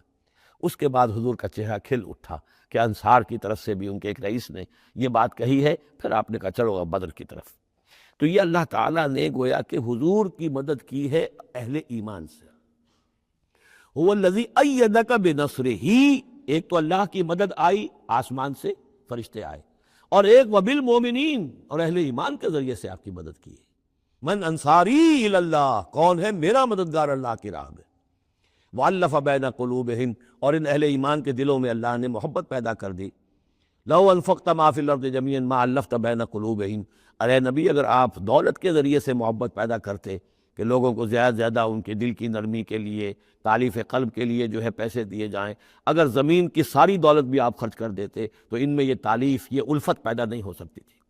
وَلَٰكِنَّ اللَّهَ أَلَّفَ بَيْنَهُمْ، یہ تو اللہ تعالیٰ ہی نے ان کے مابین یہ الفت پیدا کر دی ہے۔ یہ ہم سورہ آل عمران میں بھی پڑھ چکے ہیں کہ تمہارا معاملہ جو ہے، اِذ كُنتُمْ أَعْدَاءً فَأَلَّفَ بَيْنَ قُلُوبِكُمْ فَأَصْبَحْتُمْ بِنِعْمَتِهِ إِخْوَانًا، آیت نمبر 103 ہے سورہ آل عمران کی۔ وَكُنتُمْ عَلَىٰ شَفَا حُفْرَةٍ مِّنَ النَّارِ فَأَنقَذَكُم مِّنْهَا كَذَٰلِكَ يُبَيِّنُ اللَّهُ لَكُمْ آيَاتِهِ لَعَلَّكُمْ تَهْتَدُونَ، تم تو تباہی کے آگ کے گڑھے کے کنارے تک پہنچ چکے تھے۔ وَلَٰكِنَّ اللَّهَ أَلَّفَ بَيْنَهُمْ إِنَّهُ عَزِيزٌ حَكِيمٌ، یقیناً وہ زبردست ہے، حکمت والا۔ یا ایھا النبی حسبک اللہ ومن اتبعک من المؤمنین، اے نبی آپ کے لیے اللہ کافی ہے اور وہ کہ جو پیروی کر رہے ہیں آپ کی اہل ایمان میں سے۔ ایک ترجمہ تو اس کا یہ ہوگا، یعنی جو اگر اوپر والی آیت کے ساتھ اس کو جوڑے، ایک یہ بھی ہو سکتا ہے اے نبی اللہ کافی ہے آپ کے لیے بھی، اور جو آپ کی پیروی کرنے والے ہیں مسلمان ان کے لیے بھی، ان کے لیے بھی اللہ کفایت کرتا ہے، ان کی مدد کے لیے، ان کو سہارا دینے کے لیے۔ تو یہ ایسی کنسٹرکشن ہے جملے کی کہ دونوں معنی لیے جا سکتے ہیں۔ یا ایھا النبی حرض المؤمنین علی القتال، اب یہ تحریض کا لفظ پھر آ گیا جو سورہ نساء میں ہم پڑھ چکے ہیں۔ وحرض المؤمنین علی القتال، اے نبی شوق دلائیے، ترغیب دلائیے، ابھاریے، ایمان کے جذبات کو ذرا اپیل کیجئے اہل ایمان کے کہ وہ قتال پر آمادہ ہوں۔ یہ میں آپ کو بتا چکا ہوں کہ اعلان عام اس طریقے کا کہ فرض ہے جنگ میں نکلنا ہر مسلمان کے لیے، یہ صرف تبوک میں ہوا سن 9 میں جا کر۔ پورے 9 برس تک قتال فی سبیل اللہ کے لیے تحریض تھی، ترغیب تھی، اور یہ تحریض گاڑی ہو کر تحریض بن گئی، بس لازم نہیں تھا۔ اسی لیے ہم سورہ نساء میں پڑھ چکے ہیں کہ اس کے باوجود جو اس ترغیب کی وجہ سے آگے بڑھے، قتال کے لیے نکلے، ان کے اونچے درجات ہیں، لیکن یہ کہ جن لوگوں کو چونکہ فرض عین نہیں کیا گیا تھا، لہذا اگر کوئی نہیں نکلے تو ان کے اوپر کوئی مواخذہ نہیں۔ لیکن یہ کہ غزوہ تبوک میں نفیر عام تھی کہ ہر صاحب ایمان کا نکلنا ضروری ہے۔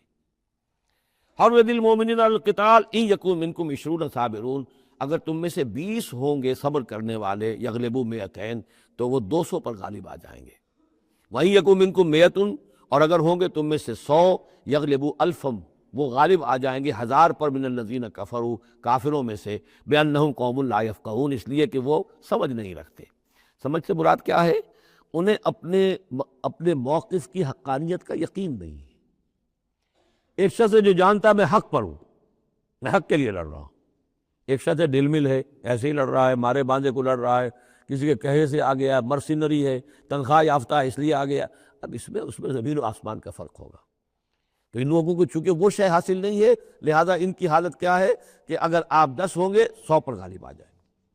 لیکن اس کے بعد جو اگلی آیت آ رہی ہے وہ گویا کہ اس کی کچھ عرصے کے بعد یقیناً نازل ہوگی، جو یہاں شامل کر دی گئی۔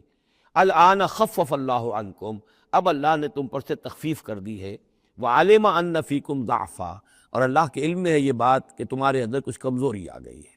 لیکن یہ کمزوری کیسے آئی ہے اس کو سمجھ لینا چاہیے۔ سابقون الاولون، مہاجرین اور انصار کے اندر کوئی کمزوری نہیں آئی معاذ اللہ، ابو بکر اور عمر میں یا سعد بن معاذ میں رضی اللہ تعالیٰ عنہ مجمعین، ان میں کوئی کمزوری نہیں آئی۔ لیکن جو نئے مسلمان آ رہے تھے، جن کی ابھی تربیت نہیں ہوئی تھی، اوسط گر رہا ہے۔ ظاہر بات ہے جو نئے لوگوں کی تعداد بڑھ رہی ہے، جن کی تربیت اتنی نہیں ہوئی ہے، جن کے اندر ایمان ابھی اتنا گہرا نہیں اترا ہے، اتنا راسخ نہیں ہوا ہے، تو اس کے حوالے سے اب فرض کیجئے کہ 1000 کے اندر پہلے تو ایسے ہوتے تھے کچے پکے جو ہیں وہ 20 ہیں، 50 ہیں، 100 ہیں، اب یہ ہے کہ ان کی تعداد بڑھتی جا رہی ہے اگر، تو نتیجہ کیا ہوگا کہ اوسط جو ہے وہ گر جائے گی۔ اس اوسط کے اعتبار سے اب تمہارے اندر کچھ کمزوری آ گئی ہے۔ فَإِن يَكُن مِّنكُم 100 صَابِرَةٌ يَغْلِبُوا 200،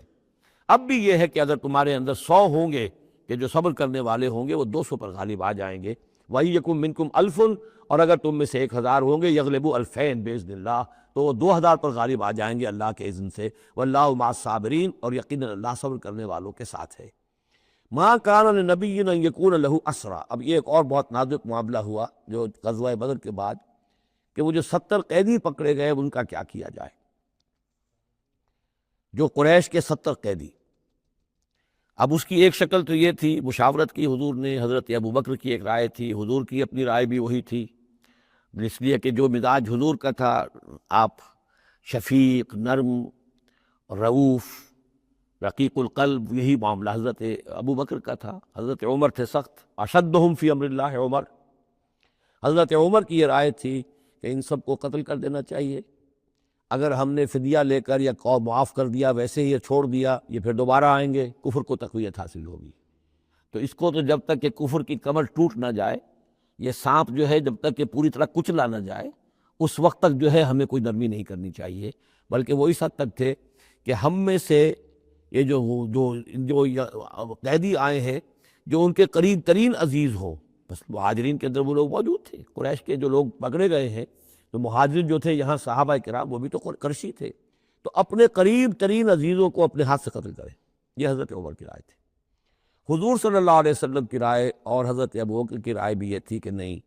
نرمی کی جائے، فدیہ لے کر چھوڑ دیا جائے. فیصلہ ہو گیا، اس پر عمل ہو گیا. لیکن پھر جو یہ آیت اتری ہے یہ پھر بہت سخت ہے، اس میں اس فیصلے کو غلط قرار دیا گیا. اگرچہ فیصلہ ہو گیا ٹھیک ہے، لیکن یہ کہ اس پر گرفت ہوئی ہے کہ یہ نہیں ہونا چاہیے تھا. یہ مضمون بنیادی طور پر یہ سورہ محمد میں آئے گا صلی اللہ علیہ وسلم، اور وہاں تفصیل کے ساتھ اس کی پوری بات آ چکی ہے. اور چونکہ سورہ محمد سورہ بقرہ سے بھی پہلے نازل ہو چکی تھی، سورۃ القتال،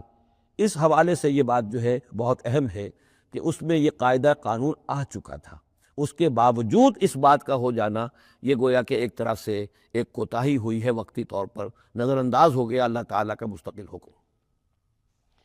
ما کان لنبی ان یکون لہ اسرا، کسی نبی کے لیے یہ جائز نہیں ہے کہ اس کے پاس قیدی ہوں، حتی یسخن فی الارض، جب تک کہ زمین کے اندر خوب خوریزی نہ ہو لے، یعنی باطل کی کمر نہ توڑی جا چکی ہو، اس وقت تک قیدی رکھنا. قیدی رکھنے کا مطلب کہ وہ زندہ رہیں گے، آج نہیں تو کل انہیں چھوڑنا پڑے گا. آپ چھوڑیں گے ان کو، وہ پھر کفر کی تقویت کا باعث بنیں گے. تريدون عرض الدنیا، تم دنیا کا ساز و سامان چاہتے ہو، یعنی فدیہ ملے گا، مال ملے گا. اب یہ ظاہر بات ہے کہ نہ حضور کی یہ نیت ہو سکتی تھی معاذ اللہ، اور نہ حضرت ابوبکر کی، لیکن اللہ تعالیٰ کا معاملہ ہے،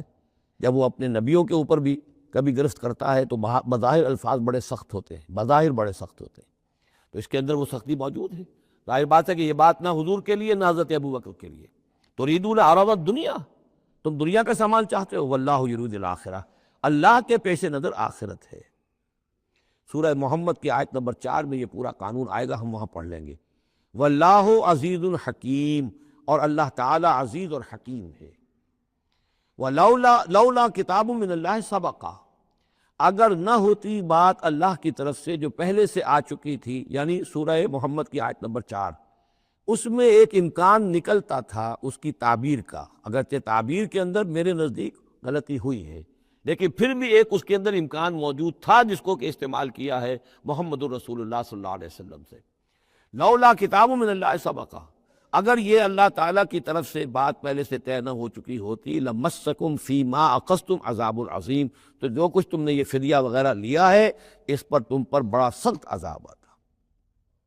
قانون ہم سورہ محمد میں پڑھیں گے کہ وہ کیا تھا، اور اس کی انٹرپریٹیشن کے اندر یہاں حضور نے کس جگہ سے گنجائش نکالی. دیکھیے ہوتا یہ ہے کہ آپ کا رجحان نرمی کا ہے تو آپ ایک ہی بات کے اندر سے نرم پہلو نکال لیں گے.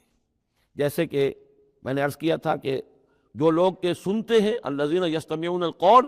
فیتبعون احسن، وہ لوگ کہ جو کسی بات کو سن کر پھر پیروی کرتے ہیں اس میں سے بہترین کی، جو بھی اس میں اعلیٰ ترین درجہ ہے اس تک پہنچنے کی کوشش کرتے ہیں. لیکن طبیعت کے اندر جو نرمی تھی تو اس نرمی کی وجہ سے حضور نے اس کے اندر ایک اپنے لیے گنجائش نکال لی. لیکن چونکہ اس آیت کے اندر وہ گنجائش واقعتاً موجود ہے، لہذا فرمایا اگر وہ نہ ہوا ہوتا، لولا کتاب من اللہ سبقہ، اگر وہ آیت پہلے نازل نہ ہو چکی ہوتی، لمسکم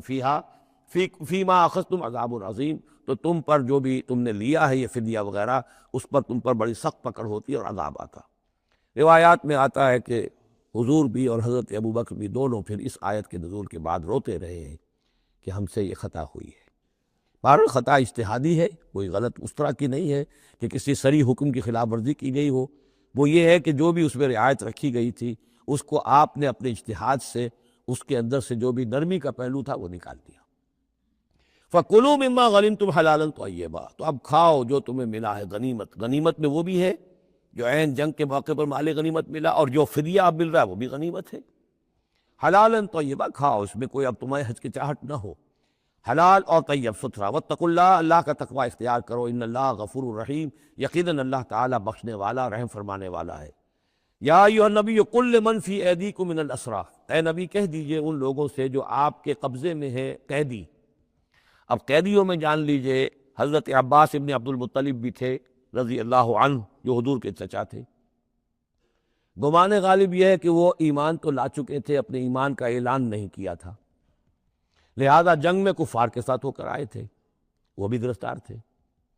اور بھی کچھ لوگ تھے کہ جن کے بارے میں حضور جانتے تھے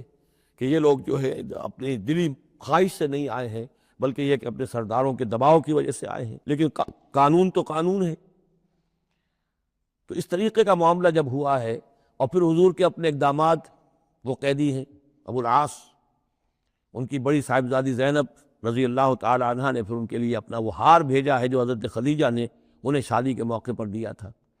تو یہ ایسی کیفیات ہیں، ہم جب پڑھتے ہیں ان چیزوں کے تو ہمارے لیے تو ایک تعلق جو ہے وہ ایک ماضی کی تاریخ کے قصوں کی ہے۔ وہاں تو یہ خونی رشتے بھی تھے، تعلقات بھی تھے، ایک ہی خاندان ہے، ایک ہی قبیلہ ہے، اسی کے لوگ آئے ہوئے ہیں۔ تو اب حضور کے دل میں جو ہے اس وقت سنا یہ ہے کہ جب رات کے وقت کراہ رہے تھے حضرت عباس، انہیں باندھا ہوا تھا، سخت ظاہر بات ہے قیدیوں کو جکڑا ہوا ہے رسیوں کے اندر، تو ان سے ان کے جو اتنا بند تھے کہ وہ سخت تھے، وہ جو بند تھے جن میں بندھے ہوئے تھے کہ کراہ رہے تھے، تو حضور نے کہا تمام قیدیوں کے بند ڈھیلے کر دو۔ یہ نہیں کہا کہ صرف عباس کا بند ڈھیلا کر دو، بلکہ آپ نے ان کی کراہنے کی آواز سن کر پھر آپ نے فرمایا سب کے بند ڈھیلے کرو، اتنا سخت ان کو نہ باندھو۔ تو اس طرح کا معاملہ جو ہے اس کو دل میں رکھیے۔ یا ایھا النبی قل لمن فی ایدیکم من الاسریٰ، کہہ دیجئے ان سے جو آپ کے ہاتھ میں اب قیدی ہیں، ان یعلم اللہ فی قلوبکم خیرا، دیکھو اگر جو کچھ تمہارے دلوں میں ہے اللہ کے علم میں ہے کہ وہ خیر ہے،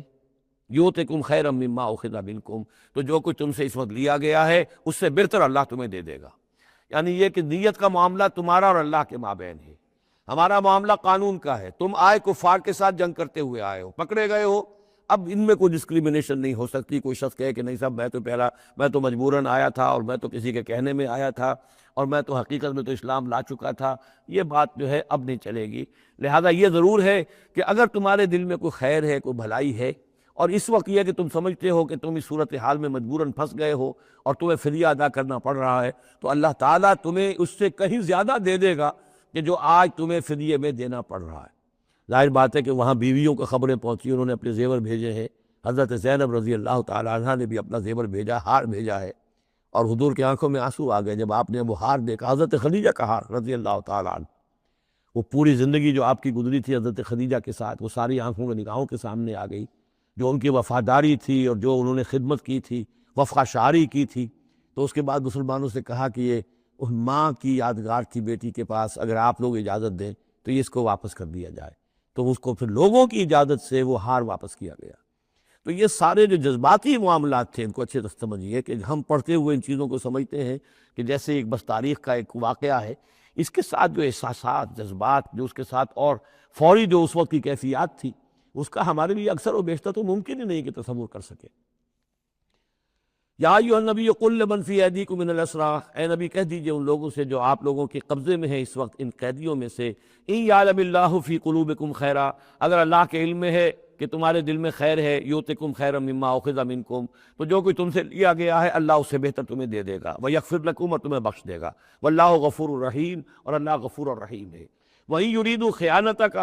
اور اگر یہ آپ سے خیانت کرنا چاہیں، جھوٹ بول رہے ہوں، جھوٹی قسمیں کھا رہے ہوں کہ ہمارے ساتھ تو معاملہ یوں ہو گیا تھا اور ایسے آ گئے تھے، فقد خان اللہ من قبل، تو پھر یہ پہلے اللہ سے بھی خیانتیں کرتے رہے ہیں، فامکنا منکم منہم فامکنا منکم، اللہ تعالیٰ نے ان کو پکڑوا دیا، واللہ علیم الحکیم، اللہ حکیم اور علیم ہے۔ اب یہ یوں سمجھیے کہ کنکلوڈنگ آیات ہے سورہ مبارکہ کی، ان الذین آمنوا وہاجروا وجاہدوا باموالہم وانفسہم فی سبیل اللہ والذین آووا ونصروا اولئک بعضهم اولیاء بعض۔ یقیناً وہ لوگ جو ایمان لائے اور جنہوں نے ہجرت کی اور جہاد کیا اپنے اموالوں اور جانوں کے ساتھ اللہ کی راہ میں، اور وہ لوگ جنہوں نے انہیں پناہ دی اور ان کی مدد کی، اولئک بعضهم اولیاء بعض، یہ وہ لوگ ہیں کہ جو ایک دوسرے کے ساتھی ہیں، رفیق ہیں۔ یہ آپ نے بات سمجھ لی۔ اس وقت تک مسلمان معاشرہ جو ہے یہ دو حصوں میں علیحدہ علیحدہ منقسم تھا، مہاجرین، انصار۔ اگرچہ مہاجرین اور انصار کو بھائی بھائی بنایا جا چکا تھا، لیکن ظاہر بات ہے کہ صرف اس طرح کے تعلق سے وہ پورا جو قبائلی نظام جو ہے وہ ایک دم تو تلپٹ نہیں ہو جاتا۔ تو اس وقت تک جو صورتحال بھی یہ ہے کہ جو پہلے جو 8 مہمیں حضور نے بھیجی ہیں اس میں کسی انصاری کو شریک نہیں کیا، وہ ایکسکلوسیولی مہاجر فینومینن تھا۔ جنگ بدر میں پہلی مرتبہ جو ہے انصار شریک ہوئے، ورنہ پہلے صرف مہاجرین تھے۔ لہذا وہ پہلی آیت جو ہے ان الذین آمنوا، وہ لوگ جو ایمان لائے، وہاجروا، انہوں نے مکے سے ہجرت کی، مدینے آ گئے، وجاہدوا باموالہم وانفسہم فی سبیل اللہ، اور انصار مدینہ تو اب جہاد میں شریک ہوئے ہیں۔ یہ 1.5 سال سے اس جہاد میں پہلے سے چلے آ رہے ہیں کہ پوری 8 مہمیں جو پہلے کی ہیں وہ ایکسکلوسیو جو ہیں وہ صرف مہاجرین نے کی ہے۔ وجاہدوا باموالہم وانفسہم فی سبیل اللہ، یہ ایک طبقہ ہو گیا، ایک جماعت ہو گئی۔ والذین آووا، اور انصار کی شان کیا ہے؟ انہوں نے انہیں جگہ دی، پناہ دی، اپنے گھر تقسیم کر دیے، اپنی دکانیں تقسیم کر دی، اور اس طریقے سے مسلمانوں کے لیے اپنے دلوں میں بھی اور اپنے گھروں میں بھی پوری جگہ پیدا کی۔ اولئک بعضهم اولیاء بعض، انہوں نے مدد بھی کی، یہ سب ایک دوسرے کے ساتھی ہیں۔ والذین آمنوا ولم یہاجروا، اور وہ لوگ کہ جو ایمان لائے لیکن ہجرت نہیں کی، ما لکم من ولایتہم من شیء، تمہارا ان کے ساتھ اب کوئی تعلق نہیں۔ آگے چل کر سورہ نساء میں جو بعد میں نازل ہوئی ہیں، پڑھ چکے ہیں ہم پہلے، ان میں تو یہ ہے کہ وہ کافر اور منافق قرار دیا گیا، ان کے ساتھ وہی سلوک کرو جو کافروں کے ساتھ ہے، انہیں پکڑو اور قتل کرو، الا یہ کہ کسی ایسی قبیلے سے ہوں جن کے ساتھ تمہارا معاہدہ ہو، وہ پورا قانون وہاں آ گیا ہے۔ لیکن یہاں بھی پہلی بات بتا دی گئی، اب کوئی ولایت باہمی تمہاری ان کے ساتھ نہیں ہے۔ یعنی فرض کیجئے کوئی شخص کہتا ہے میں تو ایمان لا چکا تھا، مجبوراً آئے تھے لیکن ہجرت کیوں نہیں کی؟ جب ہجرت نہیں کی تو تمہارا شمار ہوگا انہی لوگوں کے ساتھ جن کے ساتھ تم جنگ کر کے آئے ہو۔ تم یہ نہیں کہہ سکتے کہ میرا تعلق جو ہے اہل ایمان سے شمار کیا جانا چاہیے۔ والذین آمنوا ولم یہاجروا ما لکم من ولایتہم من شیء، تو کوئی تمہاری ان سے رفاقت نہیں ہے، کوئی تعلق نہیں ہے، کوئی عہد نہیں ہے، کوئی قول و قرار نہیں ہے۔ یہ آیت بھی معلوم ہوتا ہے کہ انہی جو اسیر تھے غزوہ بدر کے، انہی کی طرف سے روح سخن ہے۔ حتیٰ یہاجروا، جب تک کہ وہ ہجرت نہ کریں۔ ہاں اب واپس جائیں، فدیہ دے کر جائیں، پھر ہجرت کر کے آ جائیں تو ٹھیک ہے، پھر وہ مسلمانوں میں سے ہوں گے، تمہارے بھائی ہوں گے، تمہارے حمایتی ہوں گے اور تم ان کی حمایت کرو گے۔ وَإِنِ اسْتَنصَرُوكُمْ فِي الدِّينِ، اور وہ لوگ کہ جو ایمان تو لائے لیکن ہجرت نہیں کی، اپنے اپنے قبیلوں میں رہے یا مکے میں رہے، اگر وہ تم سے مدد مانگے دین میں، فَعَلَيْكُمُ النَّصْرُ، تو اے مسلمانوں تم پر واجب ہے ان کی مدد کرنا۔ إِلَّا عَلَىٰ قَوْمٍ بَيْنَكُمْ وَبَيْنَهُمْ مِيثَاقٌ، سوائے اس کے کہ وہ کسی ایسی قوم سے تعلق رکھتے ہوں کہ جن کے اور تمہارے درمیان کوئی معاہدہ ہے۔ اگر کوئی قبیلہ ہے کہ جس کے ساتھ حضور نے معاہدہ کیا ہوا ہے صلح کا، اور وہاں کوئی مسلمان ہے اور وہ ہجرت تو کر نہیں رہا، وہاں سے وہ مدد کی درخواست کرتا ہے کہ میری مدد کی جائے، تو اس کے خلاف اس کی مدد نہیں کی جائے گی، اس لیے کہ قوم کے ساتھ معاہدہ ہے۔ واللہ بما تعملون بصیر، اور جو کچھ تم کر رہے ہو اللہ اسے دیکھ رہا ہے۔ والذین کفروا بعضهم اولیاء بعض، اور وہ لوگ جنہوں نے کفر کیا وہ ایک دوسرے کے ساتھی ہیں، ایک دوسرے کے حمایتی ہیں، ایک دوسرے کے پشت پناہ ہیں۔ اور اب قبائلی معاشرے کے اندر یہ جو ولایت کا معاملہ ہوتا تھا، اس میں پھر یہ ذمہ داریاں بھی آتی تھیں۔ کسی کے اوپر تاوان پڑ گیا ہے تو جو اس کے ولی ہیں، جو اس کے حلیف ہیں، ان کو بھی تاوان میں سے حصہ بھی دینا پڑتا تھا۔ کوئی قیدی ہو گیا ہے، اسے کوئی فدیہ دینا ہے، تو جو اس کے حلیف ہیں، جب اس کے گھر والے بھی وہ فدیے کے لیے رقم جمع کریں گے تو وہ حلیف بھی اس کے اندر اپنا حصہ ڈالیں گے۔ تو یہ تو معاشرے کے اندر جو قبائلی معاشرہ ہوتا ہے یہ چیزیں ہوتی ہیں۔ تو یہاں فرما دیا گیا جو کافر ہیں وہ ایک دوسرے کے حلیف ہیں، جو اہل ایمان ہیں وہ ایک دوسرے کے حلیف ہیں، لیکن اہل ایمان میں سے جو ہجرت نہیں کرتے وہ اہل ایمان کے حلیف نہیں ہیں، بلکہ وہ تو انہی کافروں کے ساتھ شمار ہوگا ان کا جن کے ہاں وہ رہ رہے ہیں۔ البتہ یہ کہ اگر وہ مدد طلب کریں تمہیں مدد کرنی ہوگی، بشرطے کہ ان کے قبیلے سے تمہارا کوئی معاہدہ نہ ہو۔ الا تفعلوہ، اگر تم ان چیزوں کو پابندی نہ کرو۔ ایک مسلمان ہے، وہاں سے اس نے خط لکھ دیا ہے کہ مجھے یہاں ستایا جا رہا ہے، حالانکہ اس قبیلے سے آپ کا معاہدہ اور آپ چڑھ دوڑے اس قبیلے کے اوپر، تو یہ معاملہ نہیں چلے گا دنیا کے اندر۔ ہر چیز کا ایک قاعدہ ہے، قانون ہے، اسے وہاں سے ہجرت کرنی چاہیے، یا ہجرت نہیں کر رہا ہے تو تکلیف جھیلنی چاہیے، برداشت کرنی چاہیے۔ مسلمان مدد نہیں کر سکتے چونکہ اس کے قبیلے سے مسلمانوں کا معاہدہ ہے۔ الا تفعلوہ، اگر یہ قواعد و ضوابط پیش نظر نہیں رکھو گے، ان کی پابندی نہیں کرو گے، تکن فتنۃ، تو پھر تو یہ ہے کہ فساد برپا ہو جائے گا، فتنہ پھیلے گا، فی الارض و فساد کبیر، اور بہت بڑی جو ہے بدامنی ہو جائے گی۔ اب وہ آیت آگے جس کا میں نے ذکر کیا تھا، والذین آمنوا وہاجروا وجاہدوا فی سبیل اللہ والذین آووا ونصروا اولئک هم المؤمنون حقا۔ اب ان دو طبقات کو جمع کر دیا گیا، والذین آمنوا وہاجروا وجاہدوا فی سبیل اللہ والذین آووا ونصروا، ویسے یہ کہ وہ لوگ جو ایمان لائے اور جنہوں نے ہجرت کی اور جنہوں نے جہاد کیا اللہ کی راہ میں، یعنی یہ مہاجرین، والذین آووا، اور وہ انصار مدینہ جنہوں نے انہیں پناہ دی، انہیں جگہ دی، انہیں اکوموڈیٹ کیا، والذین آووا ونصروا، اور نصرت کی، اولئک هم المؤمنون حقا لہم مغفرۃ ورزق کریم، ان کے لیے مغفرت ہے اور رزق کریم ہے۔ تو مومن حقیقی کی تعریف یہاں پر جو آئی ہے دو حصوں میں بٹ کر، وہ میں چاہتا ہوں کہ پھر اچھے طریقے سے آپ سمجھ لیں، انتہائی اہم بات ہے یہ۔ ایک مسلمان کے لیے بنی الاسلام علی خمس، 5 چیزیں ہیں، کلمہ شہادت، نماز، روزہ، حج، زکوٰۃ، لیکن حقیقی مومن ہونے کے لیے 2 چیزیں اور بڑھیں گی، صرف شہادت نہیں، یقین قلبی، اور نماز، روزہ، حج، زکوٰۃ کے ساتھ جہاد فی سبیل اللہ۔ گویا کہ 7 چیزیں ہوں گی، 7 شرطیں پوری ہوں گی تو ایک شخص بندہ مومن کہلائے گا۔ یہ تعریف ہے کہ جو سورہ الحجرات کی آیت نمبر 14-15 میں آئی، وہاں پہلے فرمایا قالت الاعراب آمنا قل لم تؤمنوا ولکن قولوا اسلمنا ولما يدخل الایمان فی قلوبکم، یہ بدو کہہ رہے ہیں ہم ایمان لے آئے، اے نبی ان سے کہہ دیجئے تم ایمان نہیں لائے ہو، بلکہ یوں کہو کہ ہم مسلمان ہو گئے، ہم نے اطاعت قبول کر لی ہے، ابھی تک ایمان تمہارے دلوں میں داخل نہیں ہوا۔ اب اگلی آیت میں پھر اسی سیاق کے اندر